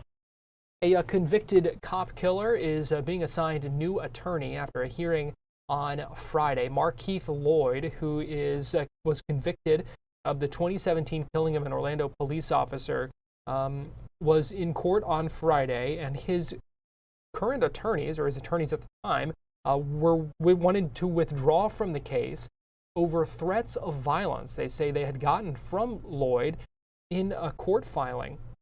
The defense team withdrew. They said they no longer felt safe representing him. They couldn't meet with him in person. They said there were physical threats in the court filings.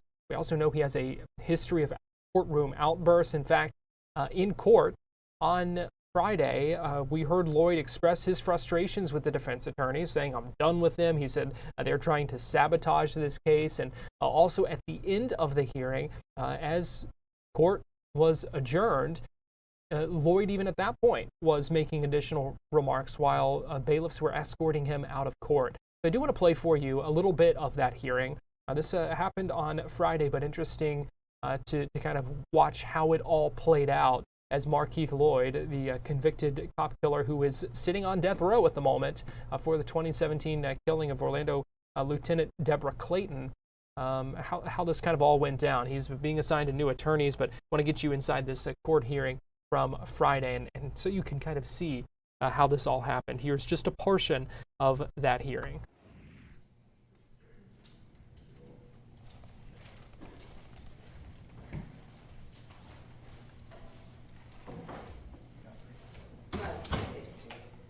State of Florida versus Markeith Lloyd, 2017 CF 826 and 2016 CF 15738.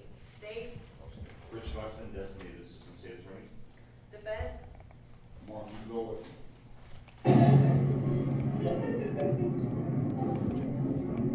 Casey Henry for Capital Collateral. Regional Counsel Bill. Gabriel Jackson from Capital Collateral.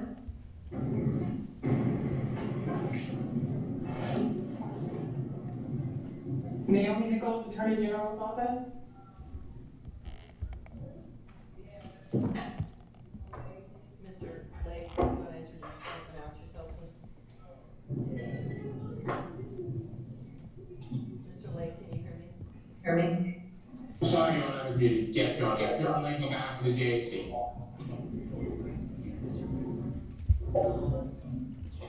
Yes, because he's actually talking.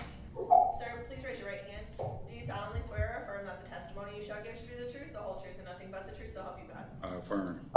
All right, good morning, Mr. Lloyd. We're going to start with the 2017 case. Mr. Lloyd has filed a request to replace his attorneys, and the attorneys have filed a motion to withdraw. So I'm going to start with that one.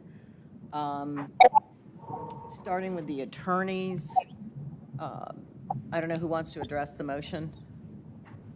Yeah, this is Tracy Henry. You wanted to address the motion to withdraw first? Am I clear on that? Yes, ma'am. Okay, well, thank you. Thank you. Well, as the court is aware, Mr. Lloyd has filed several motions to have CCRC Middle removed from his representation. And unfortunately, his most recent filing contains direct threats of physical violence against the legal team. And when the head of our agency saw those threats, he called a meeting with us and told us that we needed to move to withdraw. He has a zero tolerance policy for threats of violence against his employees. And these threats of violence make it clear that there's been a fundamental breakdown in the attorney-client relationship and a breakdown in the trust necessary for us to be able to continue to represent Mr. Lloyd. Florida statutes 27703 says that if there's an actual conflict of interest and the court agrees, then the court shall designate another regional counsel. Rule 3851 says the same thing. And in that case, the head of our agency has spoken with the heads of CCRC North and CCRC South, so they are aware that we have filed this motion. And they're on notice that one of their offices might be appointed should Your Honor grant the motion. And just to add to a few other things in Mr. Lloyd's most recent filing, while he continues to believe that he can represent himself in capital post-conviction in state court, Rule 3851 states otherwise. Subsection B6 specifically says that a defendant who's been sentenced to death may not represent himself in capital post-conviction in state court, and the only basis for a death sentence defendant to seek to discharge post-conviction counsel must be pursuant to statute due to a conflict of interest. And on that determination of conflict-free counsel must be appointed. Mr. Lloyd has created that conflict. Whether his threats are empty or not, the head of our agency isn't willing to gamble with our safety. We had actually planned on appearing in person today, but Mr. Pinkard vetoed that, said that we needed to appear virtually. So based on the threats that Mr. Lloyd has filed with this court, we would request that Your Honor grant the motion to withdraw and appoint either CCRC North or South to continue Mr. Lloyd's post-conviction state litigation. We didn't file this motion lightly. This is not for purposes of delay or anything like that. And we will do everything that we can to ensure that, should Your Honor grant the motion, whoever takes over from here is completely prepared to handle the case management conference and the evidentiary hearing with no delays. Ms. Henry, let me ask you a couple of questions, none of my questions are intended for you to reveal anything that's confidential, although confidentiality is waived to a certain extent. But first of all, I'm concerned. I mean, this pattern could be repeated over and over again. The source of this appears to be counsel making independent decisions as to what is an appropriate filing in post-conviction and what is not,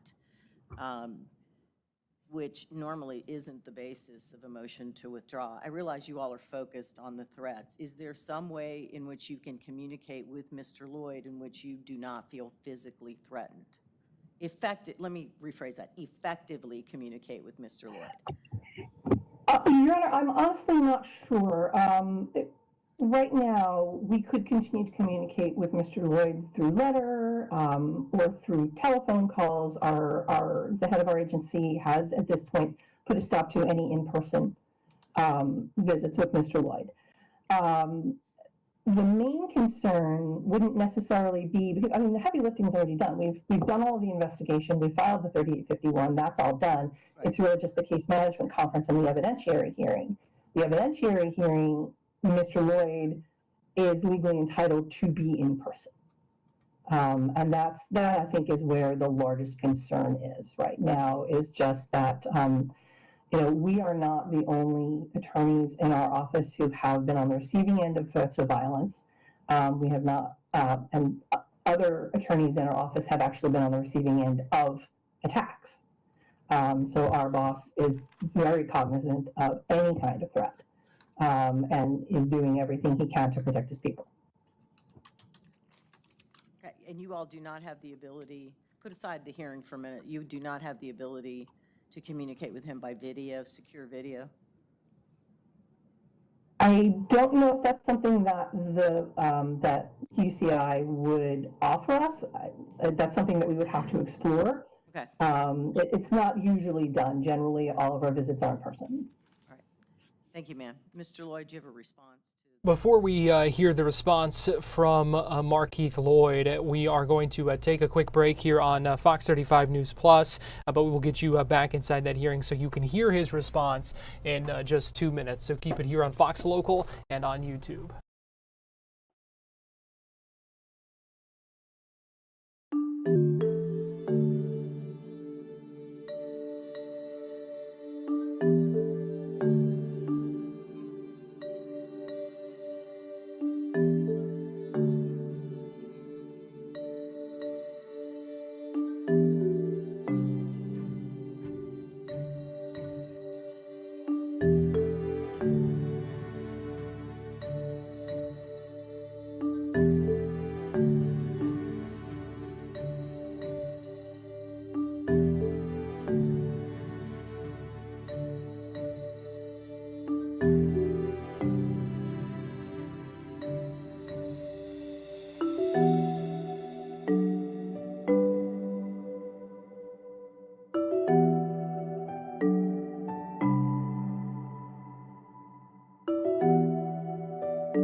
Welcome back into Fox 35 News Plus. Garrett Wymer here, and we are tracking more breaking news here. A national story. Fox News reporting a federal judge has thrown out the indictments against James Comey and Letitia James, finding they were illegitimate because they were brought by an unqualified U.S. attorney. So these are the false statements charge against Comey, the former FBI director, the bank fraud charge against the former U.S. attorney Letitia James.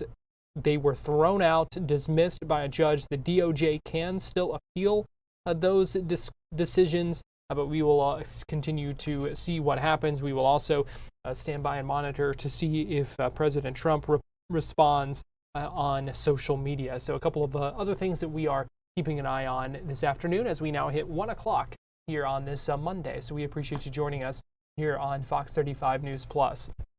Before we went to break, we were listening into that Markeith Lloyd hearing from Friday, where his the legal team that had been working with him withdrew from the case over what they said were physical threats against their safety because of some of his frustrations with them over this case. Again, he is on death row. He is convicted in the 2017 killing of an Orlando police officer. And as that case kind of continues to work through the post-conviction phases, still more proceedings with that, and he is not happy with the way that that legal team had represented him. And so when we went to break, we had heard from his previous attorneys speaking, and then the judge asked Markeith Lloyd for his response, if he had anything to say about those alleged threats that they say he had made against him in court filings. Instead, he didn't apologize. He didn't admit to making threats or anything like that. He just continued to express his frustrations and talk about the reasons that he is so frustrated with those attorneys. Listen to this. First of all, I gave them the claims to file. I'm not ignorant to the law. I gave them the claims to file over a year and a half ago. They waited till like 10 days before my federal habeas time is up, which I told them when they first came on my case. I gave them the claims for my 2017 to file. I told them don't waste my time and to also file a recusal on you. From first, the recusal was you denied the blood from being part of the 2017 case, and you denied it saying it was presented to the first jury and rejected. And then the prosecution in my 3.850 for my 2016 case admitted that the blood was never presented to the jury. So they knew what you said wasn't true, and they still allowed you to do it, which they suppressed, they suppressed the blood for this case, which is a Giglio violation. And the whole point is, if we filed the motion for the blood to be presented, how did we ever present it to the 2016 case when we don't even have it? And I told him to file a recusal when that became known, when the prosecution filed the 3.850 and said the blood was never presented to the first jury. I told them to file a recusal on you, and they didn't do that. And then they turned around, wasted all my time, and then filed a 3.850 motion. And I know some of the stuff they didn't put in there because I asked them over the telephone when they called me. I can't remember which date it was. But then, like right now to this day, I do not even have the motion that they filed, the 3.851. They denied me that, and I asked you to give it to me, to prepare them to give it to me. You denied me. So it's like I'm not even entitled to even have a 3.851. I don't even have the copy that they filed. I don't know. All right. The excuse me, go ahead. Yeah, the allegations that the attorneys are making is that you, and I read the motions, that you threatened to physically harm them if they continue to represent you. Yeah, I'm done with them. I have nothing else to do with them. They trying to sabotage. They're trying to sabotage my constitutional and federal rights doing my 3.851. They haven't even sent me a copy. I wrote them and asked for copies. I've had my people to email them, which I have evidence of the emails because it's digital. Email them to copy me, to send me a copy of the 3.851. They still have refused to send me a copy. Couple of things, Mr. Lloyd. Number one, you are not legally allowed to represent yourself in a 3851. In a case in which you have been sentenced to death, you are required by law to be represented by counsel. So you cannot represent yourself. Your motion to represent yourself in the death penalty in the 2017 case is denied. I'm going to grant this motion one time and one time only. It does appear as if you had a breakdown with these attorneys. I don't find that the attorneys have actually done anything illegal or improper in the case, but I am going to allow them to withdraw based on the complete breakdown of the attorney-client relationship. The investigator would be to be locating and obtaining copies of records for me, locating potential witnesses, because I would have more witnesses once I get the stuff, the records, and the discovery that I need. Because as of right now, I've been denied from representing myself for over a year. So this time frame he's talking about is because this court has been denying me from representing myself, which a whole year has passed, and I didn't even get a right to even file a response to the response that the prosecution filed on my 3.850. which I have a right to do that, but I didn't get that right because you placed attorneys on my case that sold me out and didn't do anything. Robert Powell didn't do nothing. Allison Miller, she lied to me about legal matters and about the process of my 3.850, and I wrote Mr. that. Lloyd, focus on the investigator. I am focused on the all that's is part of it, and I wrote you and told you in the motion to disqualify her that she's lied to me about legal matters. She lied to me about the process of the 3.850. She didn't admit all my claims that I told her to file, which this court knows Allison Miller wrote my 3.850, my original 3.850. And I have evidence, which I've been trying to present to this court, on Allison Miller with her lying to me about the process of the 3.850. Is there any other reason that you're asking for an investigator? Yes, and I would need them to go talk to my witnesses, interview my witnesses, which I can't do that from the cell. Gathering,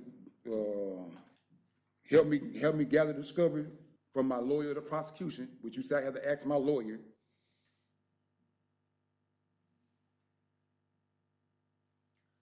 Because I can't have the video footage in my cell, which I'm not I would need the investigators to gather all this stuff for me.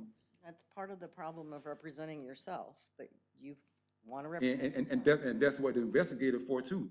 Just like any attorney have a right, and every person that has an attorney, they have a right to have an investigator. I have that same right. Just because I'm representing myself, that don't mean I don't get an investigator. So you or this JAC denying me my right to investigate is denying me due process. There's no right to an investigator in a 3850. So everyone that do a 3850, lawyers don't use investigators. There's no right to a court-appointed investigator in a 3850 except in limited circumstances. This is not a guilt-phase proceeding. This is a 3850 proceeding, Mr. Lloyd. My motion speaks for itself. If I'm denied the right to investigate, I'm just being denied my due process right. It just be another constitutional violation. So you can do what you want to do. An attorney appointed to represent you in the 3850. I don't need no attorney. All attorney do is selling me out. I'm not ignorant to the law. This court is just not following law because I have a right to use the same evidence that the prosecution used to convict me. I have a right to use that same evidence to prove my innocence or a constitutional violation. Even the crime scene investigator bullet path, which now the prosecution calls hearsay. It was only two stories told about the position of the shooter. The story the crime scene investigator told and the story the line brother and the prosecution told. Motions that you filed that I failed to hear you on this morning. I think no, and I will need take a look at everything, and I will enter written orders on all of these motions in the next few days. Thank you very much. I need a copy of the 3.8. Well, that's from the other case because I didn't get that, and I need a copy of the attachments to the order denying in part and granting in part. You were handed a copy of the 38. No. All right. Thank you. Hold very up. much. Court's in recess on this case. Y'all think y'all ain't gonna get away with this because they ain't got on me. This court just full of and it ain't, you ain't gonna get away with it. I'm innocent. And the evidence in the door. Y'all sit in here and see all the dog and pony shows and don't deny the media in here. And don't deny my family in here. It ain't gonna work. But he did his shot in the stomach. She even said it in her file, ain't on record. Y'all fine. That shit ain't gonna stand up in no court of law.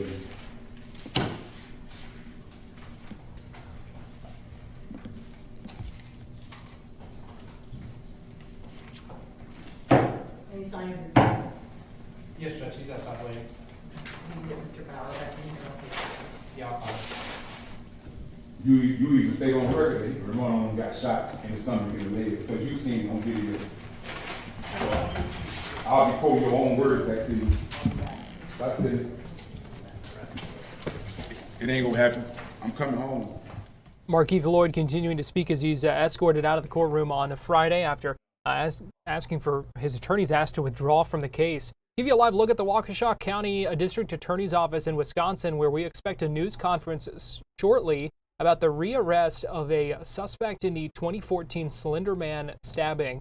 There was a nationwide manhunt for Morgan Geyser after she cut off her monitoring bracelet and took off from a group home where she had been staying in Madison, Wisconsin. That happened Saturday night. She was rearrested last night, and we expect to hear from officials here any minute now.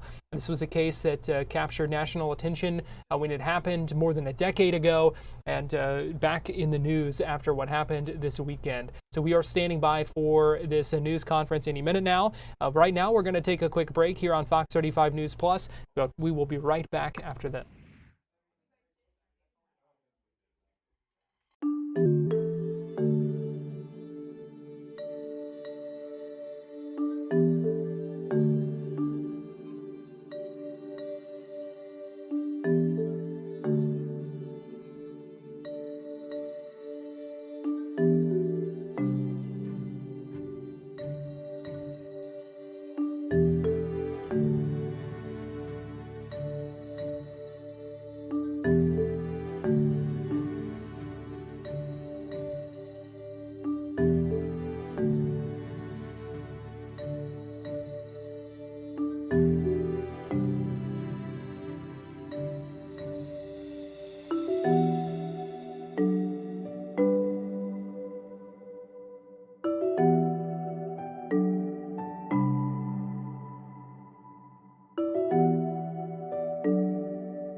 About quite a bit since the Harjinder Singh crash on the turnpike, where this was an illegal immigrant who investigators say couldn't read the road signs, made an illegal U-turn, and caused a crash that killed 3 people.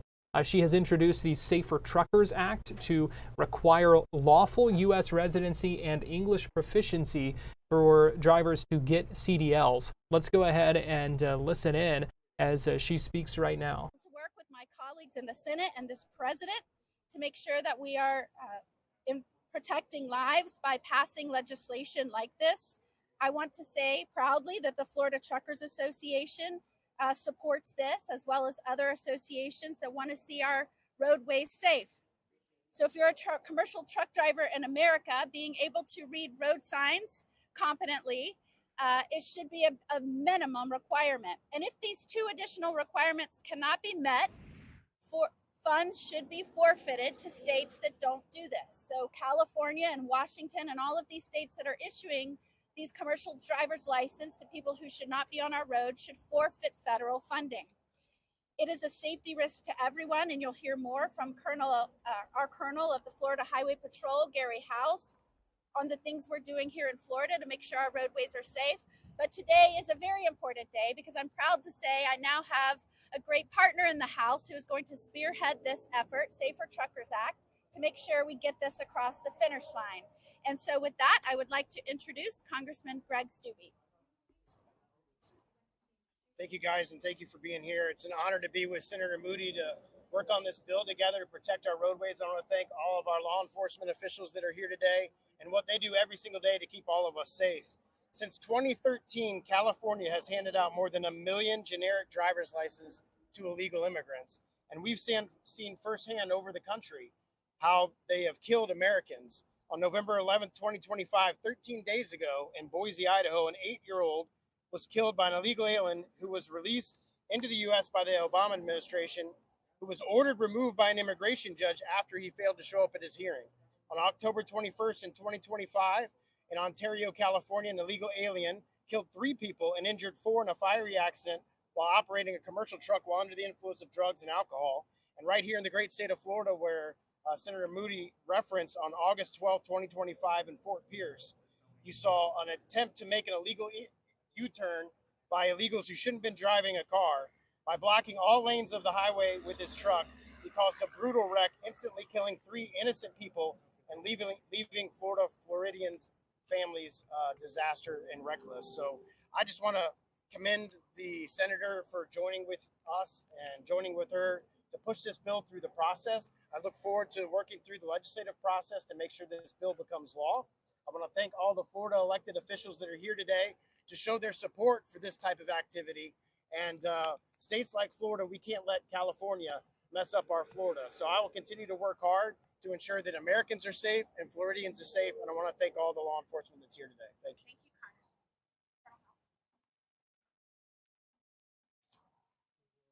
Hey, good afternoon, and thank you, Senator Moody, for inviting me to participate today.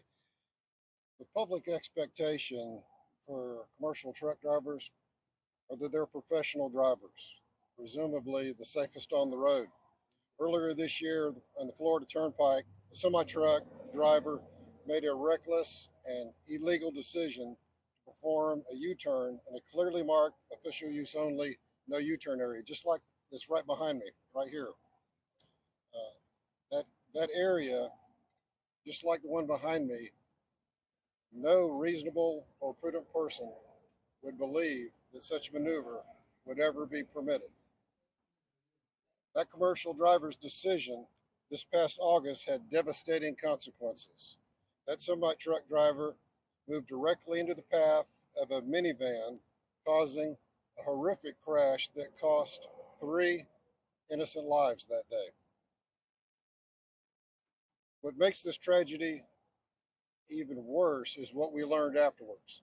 The driver of that commercial vehicle entered our country illegally in 2018.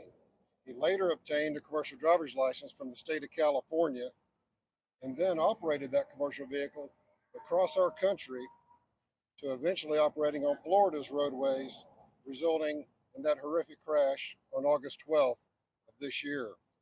Unfortunately, this is not an isolated incident, as that was just said.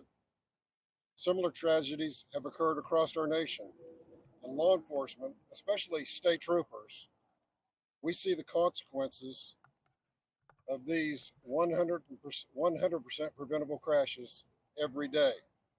Just since August, your Florida state troopers have taken 400 commercial truck drivers off the road, put them out of service for not being proficient in English, not being able to understand English road signs. Over 400 just since August. Law enforcement and first responders know the pain of victims' families. We see the ripple effects, the loss, the injury, the trauma. We share the frustration when lives are lost due to failures and oversight, failures that could have been prevented. That's why Governor Ron DeSantis acted swiftly, making it clear that Florida will not tolerate the consequences of weak immigration enforcement or lax licensing standards. And that's why I stand here today in full support of Senator Ashley Moody's Safer Truckers Act. And that's also why, well, as part of that, this is an important part of the act, is that just days after this tragedy, Senator Moody took decisive action to help prevent future incidents just like this. The legislation will require that anybody seeking a commercial driver's license be proficient in the English language so they can understand street signs in America, understand warnings, rules of the road. States would be required to report their CDL policies and what they're doing so it's consistent throughout the country. It would ensure that people understand the rules of the road so everyone else's safety, all of us that use the road, is not in jeopardy. It also addresses gaps in states like California and Washington, where oversight was clearly lacking. A commercial truck weighing tens of thousands of pounds, operated by someone who cannot read English or road signs, or who obtained their credentials without proper vetting, poses a threat to all of us, throws a threat to everybody on the road, drivers, passengers, and even precious commodities that we all depend on every day. So thank you, Senator Moody, on your actions. Thank you for always putting people first when it comes to public safety. Thank you. Thank you, Colonel, and thank you, Congressman Stubbe. Congressman Stubbe pointed out what I think is so important and what we're seeing time and time again. You have other states that do not place a priority on public safety or following the law. Unfortunately, that happens more often than we would like to see across this nation, and why I believe that approach to governing is reckless and dangerous and abdicates responsibility for the well-being of their citizens. I refuse to sit back and accept their inability to lead in a responsible way to affect the safety of Floridians. As Congressman Stubbe put it eloquently, we're not going to let the California mess up Florida. And so this legislation will go a long way to ensuring that our roadways are safe, and that despite the incredibly irresponsible leadership in some of these other states, we will refuse to let that affect the safety on Florida's roadways. So thank you again for being here today as we discuss the Safer Truckers Act and Congressman Stubbe's willingness to spearhead this effort in the United States House of Representatives. I look forward to getting this across the finish line and certainly presenting it to President Trump for his signature. We would be happy to take any questions you might have. Well, it appears that we lost our feed there of Ashley Moody's news conference where she was talking about the Safer Truckers Act at a news conference there at a way station on the side of I-75 in Charlotte County, talking about the importance of that act. Again, that bill would require lawful U.S. residency requirements for commercial driver's licenses, and also require states to report English proficiency standards to make sure that truckers can read warnings, read road signs, all of those things. If they didn't, then the states would lose federal funding. And as you heard the lawmakers talk about, this really is an issue that stems from that deadly crash that happened earlier this year, and you've seen that video of the driver making a U-turn only for a van to crash into it at a high rate of speed. 3 people died in that crash, and it has gotten national attention and really brought a lot of awareness to this issue that we have seen. Several of Florida's members of Congress kind of take a lead on in Washington, D.C. I want to give you another live look right now in Waukesha County, Wisconsin, where we expect this news conference to begin around 1:30, where we expect to hear from officials there. This is being held at the district attorney's office there after the rearrest of one of the Slenderman stabbing suspects, who was taken into custody about 24 hours after officials say they took off from a group home where she had been staying, cut off the monitoring bracelet as well. So we are getting ready for this news conference any minute now. We're going to take a quick break here on Fox 35 News Plus, but we'll be right back.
You're watching Fox 35 News Plus, streaming on Fox Local.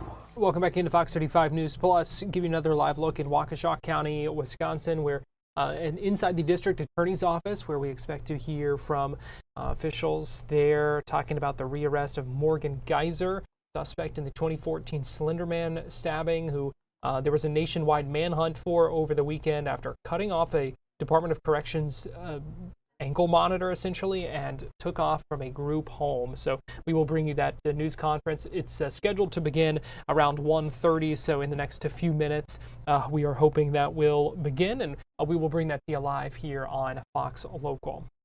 I want to give you an update on a story out of Brevard County that we first brought you on Friday afternoon, and that was about a Palm Bay Magnet High School student being caught with a loaded gun thanks to the open gate weapons detection system that the county implemented. Everything worked the way it was supposed to, and that system was able to detect the weapon, and a student arrested for bringing that gun onto campus.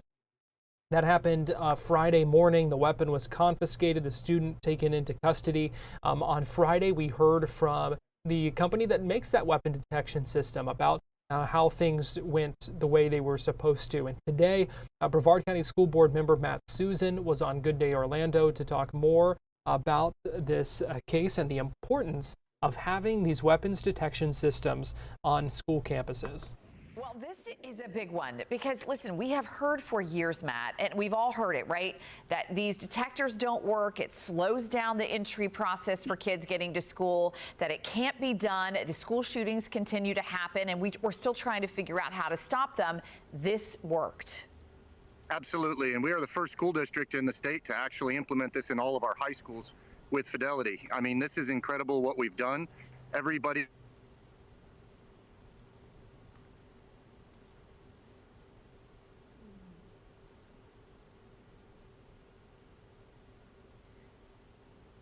Matt, unfortunately, we've lost your audio. Let's see if we can, let's try again. All right, so Matt, I'm going to try that again because we didn't hear most of your answers. So you said, so this system is in every high school, is that right?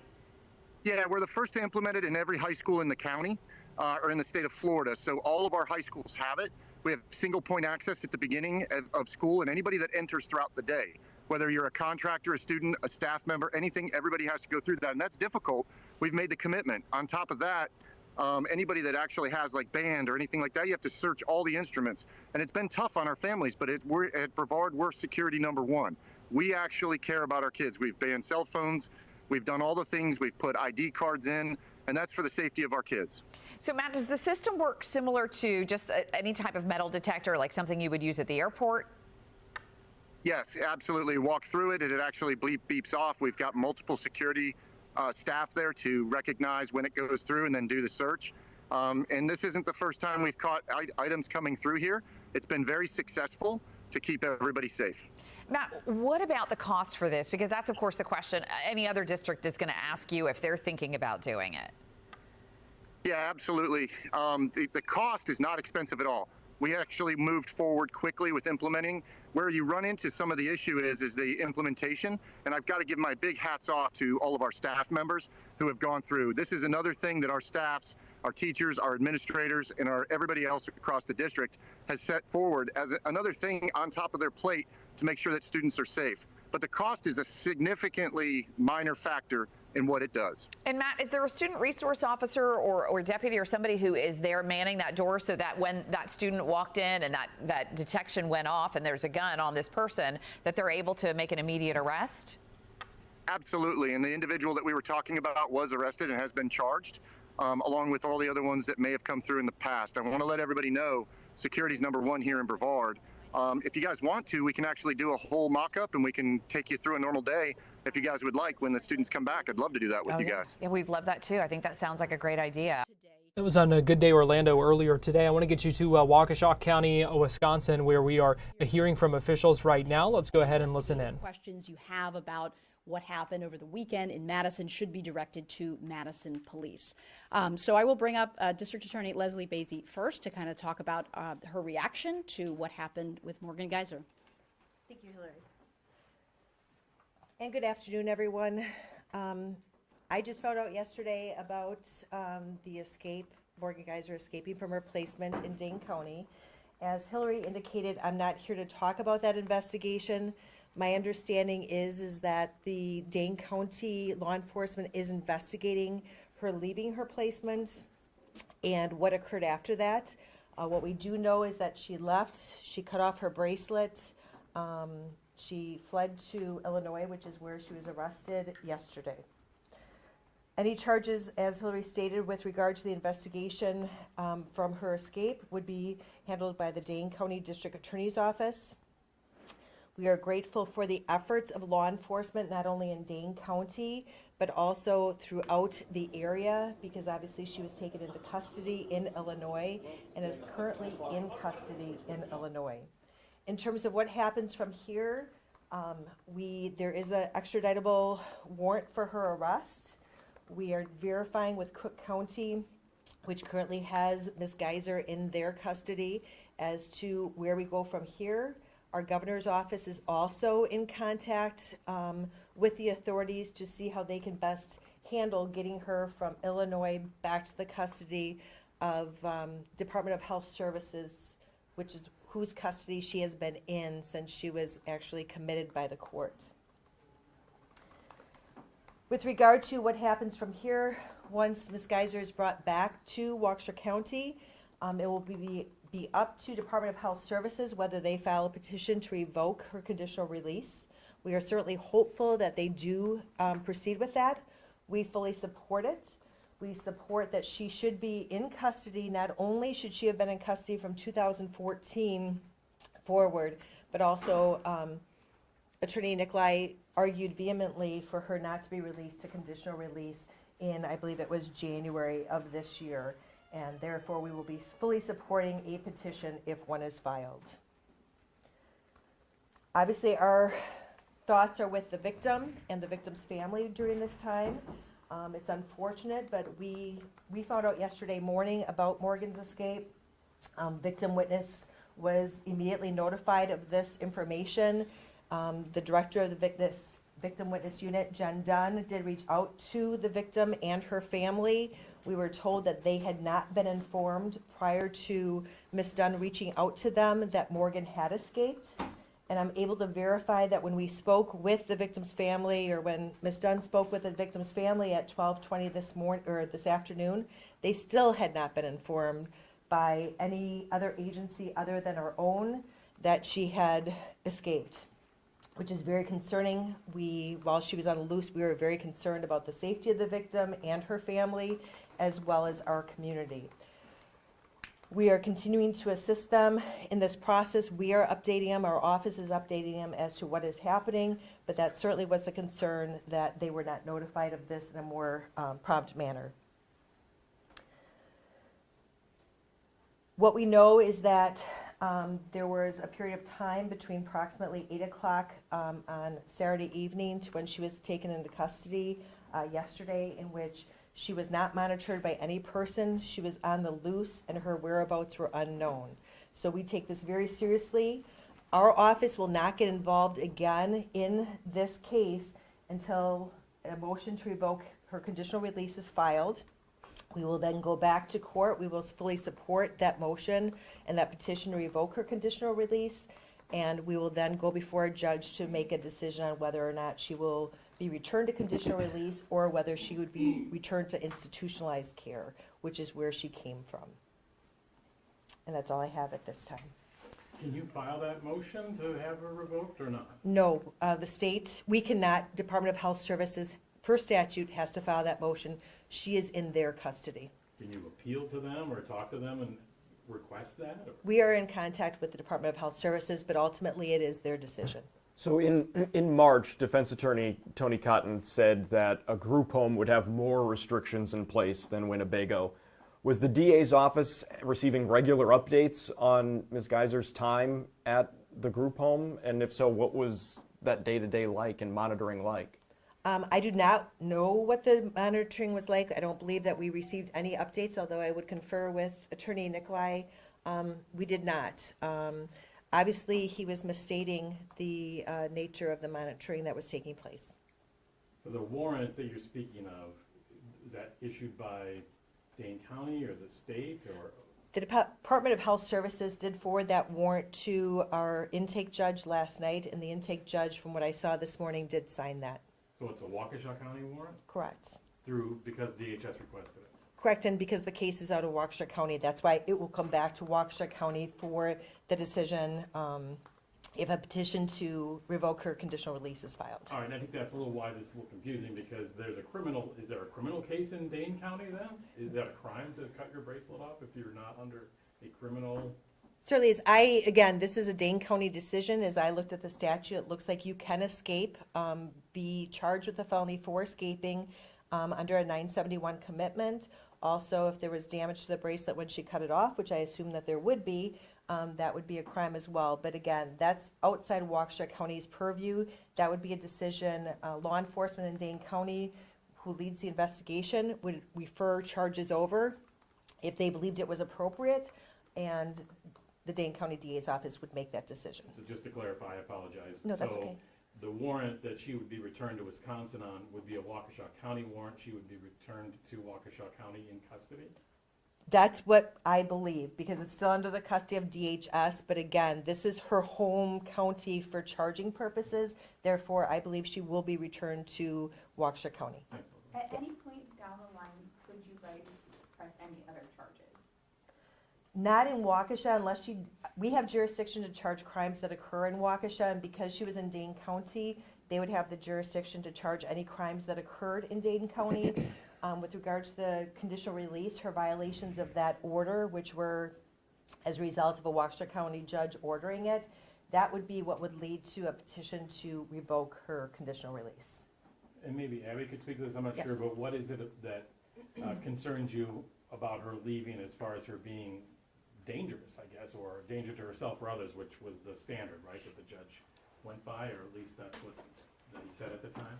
Right. I think that one thing that is very concerning to me is that if and when a petition is filed by the department to revoke conditional release, it will be the second one that is filed, because we were here in March on a petition to revoke conditional release already. And so it's extremely concerning that you would so blatantly violate a very, very simple condition, which is to stay in a placement and keep a bracelet on. And that we have no idea what was going on is extremely concerning to the state, because immediately my thoughts went to the victim and keeping the community safe. But as additional information is gathered, that would be the kind of facts that are put into a petition to revoke, and that would be what is litigated at that motion hearing before the court, when I'd be able to gather more information, whether there are specifics about the dangerousness. But I think those blatant acts in themselves certainly speak to the dangerousness there. There have been reports that there was a person in custody with her, or in her presence when she was arrested. Do you know anything about that person, where they played a role in her absconding? We do not know any information about that person. That was information we had received, that there was a person that was outside the placement location, but I don't have any information about that at all. But Abby, you were concerned at that earlier revocation hearing about people that were in touch with her even while she was still at Winnebago, correct? Outside people that were contacting her, influencing her? Right, there's a certain notoriety here that is of concern, that there are people that kind of sought her out, that there was some concern about communication with those types of individuals. We also had concern at that point with what seemed to be kind of a pushback in terms of Ms. Geiser's acknowledgement of the extent to which she'd be monitored, in terms of my reading material is going to be, that didn't seem consistent with someone that was ready to make that next step into the community. But you have no way of knowing if this person was one of those that you were concerned about, was in contact with her at that time? I don't know. Would all of this happening impact a future request for conditional release? Certainly when those requests are made, I look back through the record in terms of assessments that have been done throughout the history of a case, and so I would say yes. And just for the general public, I mean, because this isn't a sentence she was facing per se, but she still is under the control of the state. So there's leeway as to whether she is in custody or in state care in a facility or outside a facility, that type of thing. That's what you're talking about, trying to get her back to that previous level that she was in, inside Winnebago.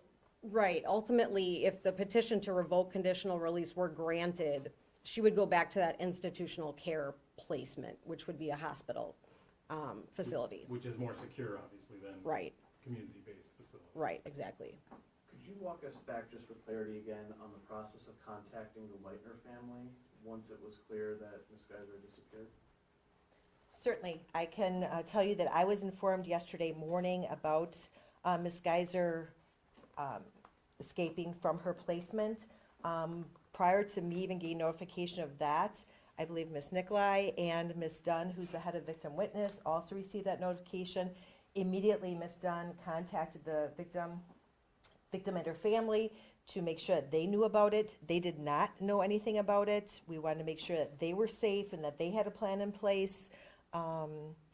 And I know that Ms. Dunn has been in contact with the family pretty consistently since then, offering services. And again, it was verified before we came up here that in fact, no one did contact them. Again, I would have expected that the Department of Health Services would have contacted them to let them know. Obviously, we want to safeguard her safety and the community's safety, because frankly, when she's released, based upon some of the evidence that came out previous hearings, we have concerns about the safety of the community as well. Just for clarity, she was at that group home for, what was the duration? Was it September? The judge, the final plan and placement was signed September 17th, I believe, and I'd like to take credit for knowing that, but again, Attorney Nicolai is the one who put together the timeline, and that was the time. So when she got to the facility, we're not sure, but that's when the court signed the order for the placement. Looking back, do you wish that there would have been more communication between your office and a group home like that? Is that something maybe moving forward you would like to see? Again, we're not, once the conditional release plan was signed, we really are not involved in the case. The people, DHS, they're the ones whose custody she has been given to. They would be the ones that would control that day-to-day. And again, I don't know what that communication is. It could have been a daily communication. It could have been a weekly communication. I'm not sure. You'd have to reach out to DHS to see exactly what that consists of. Again, our goal in our position is to hold people accountable. Certainly that's why Attorney Nicolai had advocated for the conditional release not to be granted, because that was part of the accountability and keeping our community safe. Do you feel like there should be some mechanism to notify families in a case like this? Absolutely. I've reached out to already some legislative personnel to see if we can't address that issue. I think that that's wrong. Any other final questions? Thank you very much. Waukesha County, Wisconsin District Attorney discussing the rearrest of a 2014 Slenderman stabbing suspect, Morgan Geyser, who escaped from a group home over the weekend, was found in Illinois after cutting off the home monitoring bracelet that she had been wearing. You heard the district attorney say they believe she should stay in custody after this. They said they didn't believe she should have been released into that group home to begin with. So this will now move the process forward, more legal proceedings, and we will see what ends up happening with that suspect status. We're going to take a quick break here on Fox 35 News Plus. I want to let you know we are still standing by for a news conference at 2 o'clock where we will hear from U.S. Secretary of Transportation Sean Duffy talking about Thanksgiving travel. We know AAA is saying that I believe 73 million is the number of drivers. There are, because 90% of Thanksgiving travelers are going to be driving, but still more than nearly 6 million passengers expected to fly. So we're looking at 80 million people who are expected to do some significant traveling over this holiday period. It has begun for a lot of folks today and will continue throughout the week as well. We're going to take a quick break right now here on Fox 35 News Plus, but we'll be right back after this.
You're watching Fox 35 News Plus, streaming on Fox Local. Welcome back into Fox 35 News Plus. Garrett Wymer here, and thanks for joining us on this Monday afternoon, live on Fox Local and on YouTube. The Orlando Magic's 3-game winning streak came to an end yesterday after a loss to the Boston Celtics. They missed 3 of their top 5 scorers for the game. Paolo was out. He missed his 6th straight game with a groin injury. but Jalen Suggs, Wendell Carter Jr., they were also out, and it certainly impacted the Magic on the court. They struggled against the Celtics, losing 138 to 129. That was the final score. Here's head coach Jamal Mosley after the game. You know, I think it was 6 minutes to go in the game, 11-point game. These guys just continued to battle. Our bench was in it for them. Those guys that we talk about staying ready when your number's called, and, you know, guys like Jet Howard, guys like Jace, guys like Noah, those guys stepped up. They stepped into their role and accepted whatever was asked of them tonight, and they did it, you know, wholeheartedly. I know you're not one for excuses, but third game in 4 nights, long travel last night. How much was fatigue a factor based on what you saw? You know, I mean, there was moments of it, but at the end of the day, we've got a job to do, and we're not going to make excuses for whatever happens on that court. And I think we got to make sure that we continue to stay ready, which those guys at the end of the game, I think they did a tremendous job of battling and fighting and showing exactly what we know we're capable of doing, and that they'll be ready when their numbers are called. When did you learn that Gogo wasn't going to fail tonight? What happened? Yeah, his ankle. He went through shooting slot. Said it was still bothering him. Then he went through, you know, the warm up, and then still was nagging him a little bit. Thought it would heal up a little bit, but right before just that warm up, you know, pregame, it wasn't right, and that was the moment that we kind of had to let him know. We let him know that it's probably not right to go. And so in these moments, I think, you know, this is where, you know, Orlando being here, ready to go, being able to step in, and, you know, just those guys being ready to step into the moment. I just keep saying it over and over again. They were ready for their moment. They stepped in and they played how we need them to play, how hard they played, and they never quit.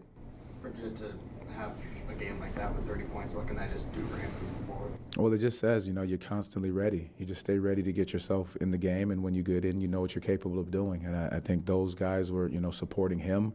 He's trying to make the right play, trying to attack the basket. You know, they had their guys out there that entire time, and our guys did a heck of a job of competing and, you know, fighting to the end. What do you see from both Jace and Noah? You know, I really was happy with their competitive stamina. I think they got in the game and just tried to make the right plays. Their aggression, I really loved that. Their ability to try to attack, get downhill, space the floor, make the right play. Defensively, constantly battling and fighting. And there's obviously things we're going to clean up. But at the end of the day, it is not because of the lack of their care factor and heart to get out there and play. Do you feel like the G League stint that Noah just had really helped with his confidence to go along with his overall performance in the game? I do. I think it gave him a sense and a feel for, you know, what was going on in the game. And, you know, the G is obviously a lot faster pace, but even in this game tonight, the way that they were getting up with the small ball, I think it gave him a glimpse of, you know, what he's seen down there, but also being able to come here and do it. What do you take away from this game where you know you're missing 3 starters, a couple guys off the bench, but you still have to come out and play? Depth and defense. You know, I think we have to do a better job. We gave up, you know, 48 in that second quarter. I think that's what we got to continue to harp on is our defensive standard. But then the ability that we have depth for this team, that you can call on anybody's number at any given time and they're ready to play for you. Because it's a long season. You know, 82 games plus is a grind for a lot of these guys. So knowing that you have somebody that you can look over there and step in and be ready to go, that's what you take from a game like this. That's good. Thank you all. Appreciate it. So Jed, I'll start with you. What did you see down the stretch that helped you guys get back in the game? Honestly, just toughness, grit. I think like we all wanted to play together and play for each other, and it showed. And I just think we were just like, you know, let's just get 3 stops in a row. That's what we started with, and then it just, you know, the momentum came after that. Joe, what do you take away from a game like this where, you know, you guys are down 3 starters, Goga's out last minute, and that you guys still kind of find a way to fight late? I just think it just shows the depth of our unit. I think like it shows our toughness too. Like we didn't really bat an eye like as soon as that happened, and we just kept rolling. And especially in the fourth, I think everybody was determined. And it's next man up. Like Jace is more than ready to play. So I think like everyone down the line, like even Noah tonight, Jamal Kane, Tyus even stepped. Like so, I think everybody, even since training camp, has been ready to play. It's just a matter of the opportunity. Jason, what was working for you out there tonight, especially in the second half? I think just being patient, honestly. You know, getting getting in a game like this, you want to try to go out and show what you can do, but you also don't want to overdo it. So just staying patient and then trusting in these guys. I mean, Jet had an amazing night tonight. I mean, he had 30, and he really helped us get back in this game. So. How important is it for you, Jace, to stay ready, regardless of whether you're playing a few minutes, 20 minutes, no minutes? What is your mindset with that? It's super important. When I said at training camp, I'm willing to do whatever the team needs me to do. I meant that. So if that's sitting there being an energy guy off the bench, I'm ready to do that. And then on a night like this, where I got to come in and try to make big plays and then try to cut down the lead, I'm willing to do that. So just always staying ready, always having that mentality of just being ready to get in the game. Jet, what could this do for your confidence and just your mentality going forward when you have a night like this? Honestly, I've been knew I could do this. I just feel like now it's time. Like, y'all can see it. Obviously, I don't think it does much for my confidence. I just think, like, just staying ready, no matter the situation, is kind of my mindset right now. And I just want to, help the team in any way, no matter if that's playing 5 minutes, no matter if it's 10, whatever. So as long as I can stay ready and rise to the occasion, that'll be good. Jace, what did you make of Noah tonight? He had recently on a G League stint and got in with you there too. Super impressive. Me and him talk all the time of just being ready, when our turn to get in, and then when we get in, just work super hard, and that's what he did tonight. He was crashing the glass, hitting big time shots, and then he was defending. So it was a really impressive game from him. How encouraging have your teammates been as far as the advice they've been giving you, especially when you've been on the bench? Maybe you're hearing certain things from them in that time. It's amazing, honestly. These guys, they put a lot of faith in me, honestly. They talk to me all the time on the bench in games where I'm not getting in, games where I am getting in. They're just staying in my ear, just telling me, keep doing this, keep doing that. So just having guys like that, vets, that are just leading me every day, it keeps me confident. Jet, what area? Impressive performance from some of those young players, including Jace Richardson, the Magic draft pick, who was impressive last night, despite the Orlando Magic loss against the Celtics. Well, keep it right here on Fox Local and YouTube. We are getting ready to take a quick break, but we'll be back at the top of the hour with Florida Live. We'll welcome in our TV audience, and we will have more, so keep it here on Fox Local and YouTube. And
Florida Live starts now.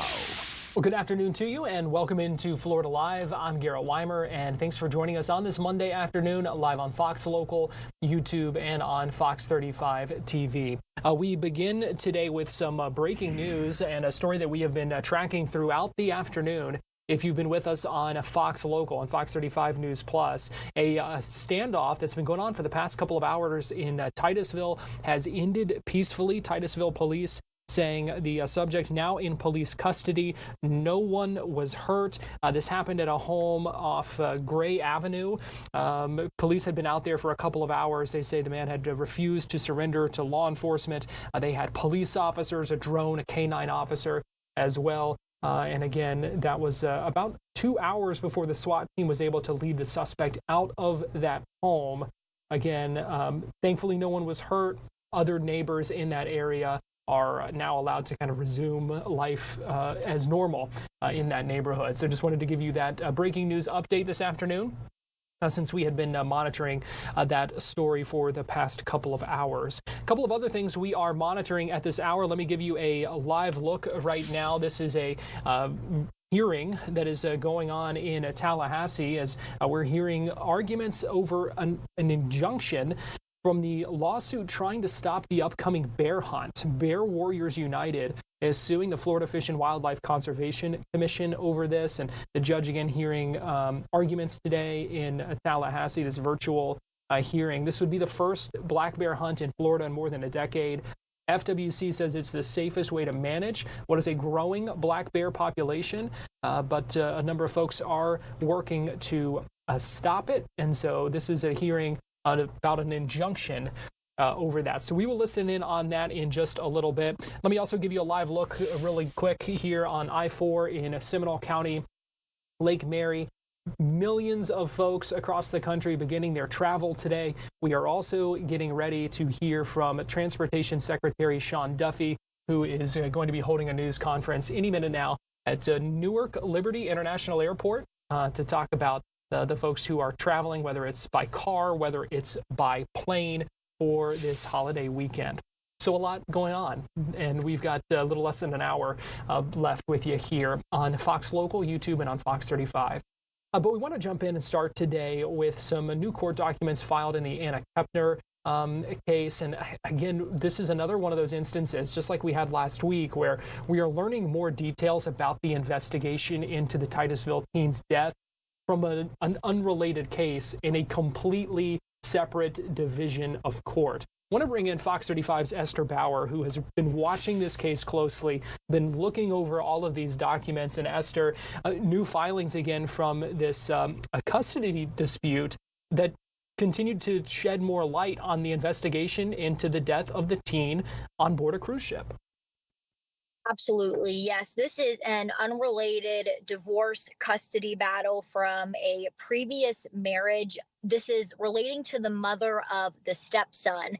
And again, the stepson is the one the FBI has been honing in on, and the one we're seeing more details coming out that this stepson could be linked to what happened to this Titusville teen. Some points of note in these documents, which I have in front of me right now, if I flip the camera, is it's taking this stepson going from a suspect in Anna Kepner's death to now the stepson being a suspect in Anna Kepner's murder. So the language in this document has changed, as well as in this document, it talks about wanting a free and fair trial for this stepson if any criminal charges are filed. So we're just seeing the language change. Earlier on, as we have been reporting on for weeks, Anna Kepner died back on November 7th. Since then, the ME, the FBI, have been silent. So there were questions. How did this teen die? We still have not been able to confirm, but now through these other documents, we're seeing that case, at least from this legal team involved, leaning towards a possible murder and possibly charges being filed. The big takeaway also from this document, and why it was even filed in the first place, is the stepmom's legal team is trying to ban the press and the public from any more of this unrelated unrelated family court case becoming public. They want a gag order put on this case. So all these documents that we've been pouring through, all the information that's allowed the public to learn more about what happened to this teen, they want that case sealed. So a judge here in Brevard County is going to make that ultimate call. But as we've been speaking with some legal sources, they are saying family court cannot tell criminal court what to do. And it's a very slippery slope for judges to make the call of, we're going to seal this case, we're going to stop the press, we're going to stop the public from knowing about these documents when they normally are shared publicly as they have been going forward. So we don't have any motion by the judge filed. The judge has not made their decision on whether or not they are going to seal this case, but it is looking more and more likely, according to these court documents, that Anna Kepner is involved in a murder. Murder is specifically listed in this court document, and there are concerns about the stepson having access to a free and fair trial because of how much this case has been talked about, widely shared. So something we're going to be tracking closely. But newest developments, again, have not come from the FBI, have not come from the cruise ship, have not come from the ME. They are coming still from this unrelated family court battle. Yeah, and that's really been the case really for this entire 2 weeks. And just get us up to speed, Esther, because I know you also reported more on Friday from some of the other documents as well. They kind of shed some light, just in case folks missed it, that shed some light on the situation on board the cruise ship. Yeah, so, we're just hearing from family members that have spoken out online. We are seeing the grandparents recently spoke out, and they are saying that this stepson allegedly told them he had no idea what happened in that cruise ship. That is what the grandparents have said now publicly. We also reported earlier that once that cruise ship docked, that the stepson was hospitalized. We previously spoke with a retired agent who said maybe that was because the FBI had suspicions of was drugs, alcohol a part of what was going on, and they wanted to get a blood sample from that stepson if they were suspicious going forward. Now we are seeing the grandparents saying that child was in a psychosis state. They couldn't be helped, and so they needed to go to the hospital for that kind of breakdown that they were suffering from when they arrived on port. We're not hearing anything about circumstances that led up. We do know, we can confirm that Anna was staying in a separate cabin with the stepbrother and another brother. So that's something that we have been able to learn throughout this. But this was just a family vacation that went tragically wrong. And a Titusville teen who was a cheerleader, beloved in the community, had a bright future. Hundreds showed up to her funeral service last week. Her life was tragically taken. And with each new document that comes out, as new information is shared on social media, it's looking more and more likely like it was someone on that cruise in her own family that might have taken part in or been the reason Anna is not here. Well, Fox 35's Esther Bauer, you've been digging through these documents, working your sources, trying to get information on this. We appreciate you keeping us updated and joining us this afternoon here on Florida Live. Thank you. I should also note that we did speak earlier with criminal defense attorney Jose Rivas. He is not affiliated with this case, but he was able to give us some good perspective about those new court filings, about the documents, about the attempt for a gag order in this case, trying to seal the case moving forward and close those proceedings in the family law division to media and the public.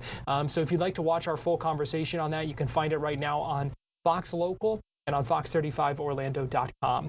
We are going to take a quick break right now here on Florida Live, but we will be right back with more after this. So keep it here on Fox Local, YouTube, and on Fox 35 TV.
live look at Newark Liberty International Airport. Still expecting a news conference with the Secretary of Transportation, Sean Duffy, talking about Thanksgiving travel. Many people across the country going to be doing it. 73 million driving, about 6 million flying. Those are the projections from AAA. So if you are traveling this week, we certainly wish you safe travels and stress-free travels, or at least as much as possible. Well, it's time now for our Tampa Connection, where we check in with friends at Fox 13 Tampa Bay for some of the big stories in the Bay Area on this Monday. I want to bring in Fox 13 senior content producer Nancy Gay, joins us live now. And Nancy, good afternoon. Good afternoon, Garrett. Today we're going to start in Winter Haven with a heartbreaking story. A 2-year-old little girl was run over and killed yesterday afternoon while she was playing in her driveway. And what makes this even more sad is that yesterday was her birthday. Now, police say a visitor arriving to the home in a Tesla did not see the little girl and started backing into the driveway. That driver struck the child with her mother standing just a short distance away. First responders arrived within 5 minutes and began life-saving measures, but the girl died at a nearby hospital. Police say that the driver of the Tesla is cooperating, and this crash is still under investigation, but police say neither impairment nor foul play is believed to be a factor. Garrett? Gosh, regardless of what we end up learning about this, just a heartbreaking situation there. Yeah, it's absolutely heartbreaking, especially because this was the little girl's birthday and her mother was standing right there. And again, it was somebody who was coming over to the house to visit. Police say they just didn't see the little girl in the driveway when they started backing in. It's absolutely heartbreaking. Yeah. What's our second story in the Tampa Connection here today, Nancy?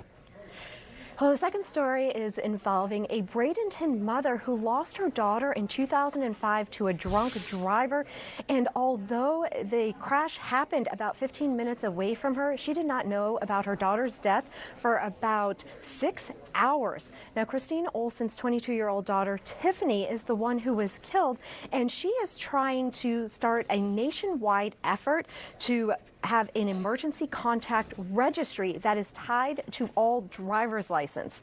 The delay in learning about her daughter's death drove Olson to create what's called To Inform Families First, which is also known by the acronym TIF. Again, her daughter was Tiffany. This is a voluntary program that lets people register emergency contacts directly through their driver's license or state ID, so that when an officer swipes the identification, the emergency contacts immediately appear. Now, more than 21 million people in Florida are now registered, but 18 other states have also adopted similar systems. And now Congressman Vern Buchanan has introduced the TIF Act, intended to help states nationwide implement this registry. In the aftermath of Tiffany's death, Olson says she felt shock, confusion, and helplessness. Her emotions were intensified by not knowing what happened to her daughter for several hours. Now, realizing that police typically rely only on an address printed on a driver's license, she wondered how many other families were enduring this same painful delay. In October of 2006, she launched the TIF initiative in Tiffany's honor, and nearly 2 decades later, the program's success in Florida is now the blueprint for a potential nationwide system. Now, Olson says 6 hours is the national average for next of kin notifications after serious crashes, a delay that leaves families in the dark during critical medical moments. The TIF registry aims to reduce that notification time to as little as 2 minutes, providing officers immediate access to emergency contacts and giving families crucial information when every second counts. The TIF Act awaits further discussion in Washington. Meanwhile, Olson has launched the Every Second Counts campaign and is partnering with local organizations and businesses to encourage more people to register. Now, Florida residents can register their emergency contact information on the Florida Highway Safety and Motor Vehicles website. Garrett? All right, certainly a helpful thing to know, and an important push there. Finally, in our Tampa Connection, Nancy, we know it is Thanksgiving week. We know it's also a time that there's a lot of folks who may be struggling right now and need a little bit of help. Yes, that's right. Metropolitan Ministries is asking for donations because they said that they are seeing one of its highest levels of need ever during the Thanksgiving holiday. Now, Metropolitan Ministries says the demand for meal assistance is up 300% across the Bay Area, and they're asking for donations across the board, but they say they especially need donations at their Pinellas County tent. The nonprofit now operates holiday tents in Tampa, West Pasco, East Pasco, and Pinellas counties. That's a location where families can shop for holiday meal staples. And as I mentioned, demand for services is up 300% across the region, and they say this is driven by several factors such as job losses and ripple effects from the recent government shutdowns. Now, tens of thousands of local families don't know whether they'll have Thanksgiving dinner on the table this week.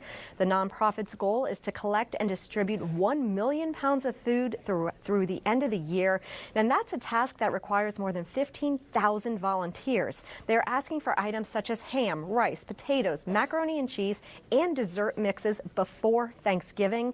Community donations, even small ones, directly support families visiting the holiday tents for groceries that they otherwise could not afford. Now, these items can be dropped off at any of the Metropolitan Ministries holiday tents through tomorrow morning. Garrett? All right, Fox 13 senior content producer Nancy Gay, we appreciate you joining us with our Tampa connection. Thank you. It is time now for our Florida Live forecast. Fox 35 storm team meteorologist TJ Springer joining me live now. And TJ, we know a lot of folks keeping an eye on the forecast for their travel plans right now. For sure, yeah. I feel like it's nice because overall, most of the nation is pretty quiet, Garrett, which, this time of the year, you never know. But, yeah, it looks like that kind of continues heading closer to Turkey Day. Well, and that's good because with all the people traveling, the last thing we want is another reason for more traffic or worse delays in the air. One less excuse. Exactly, yeah.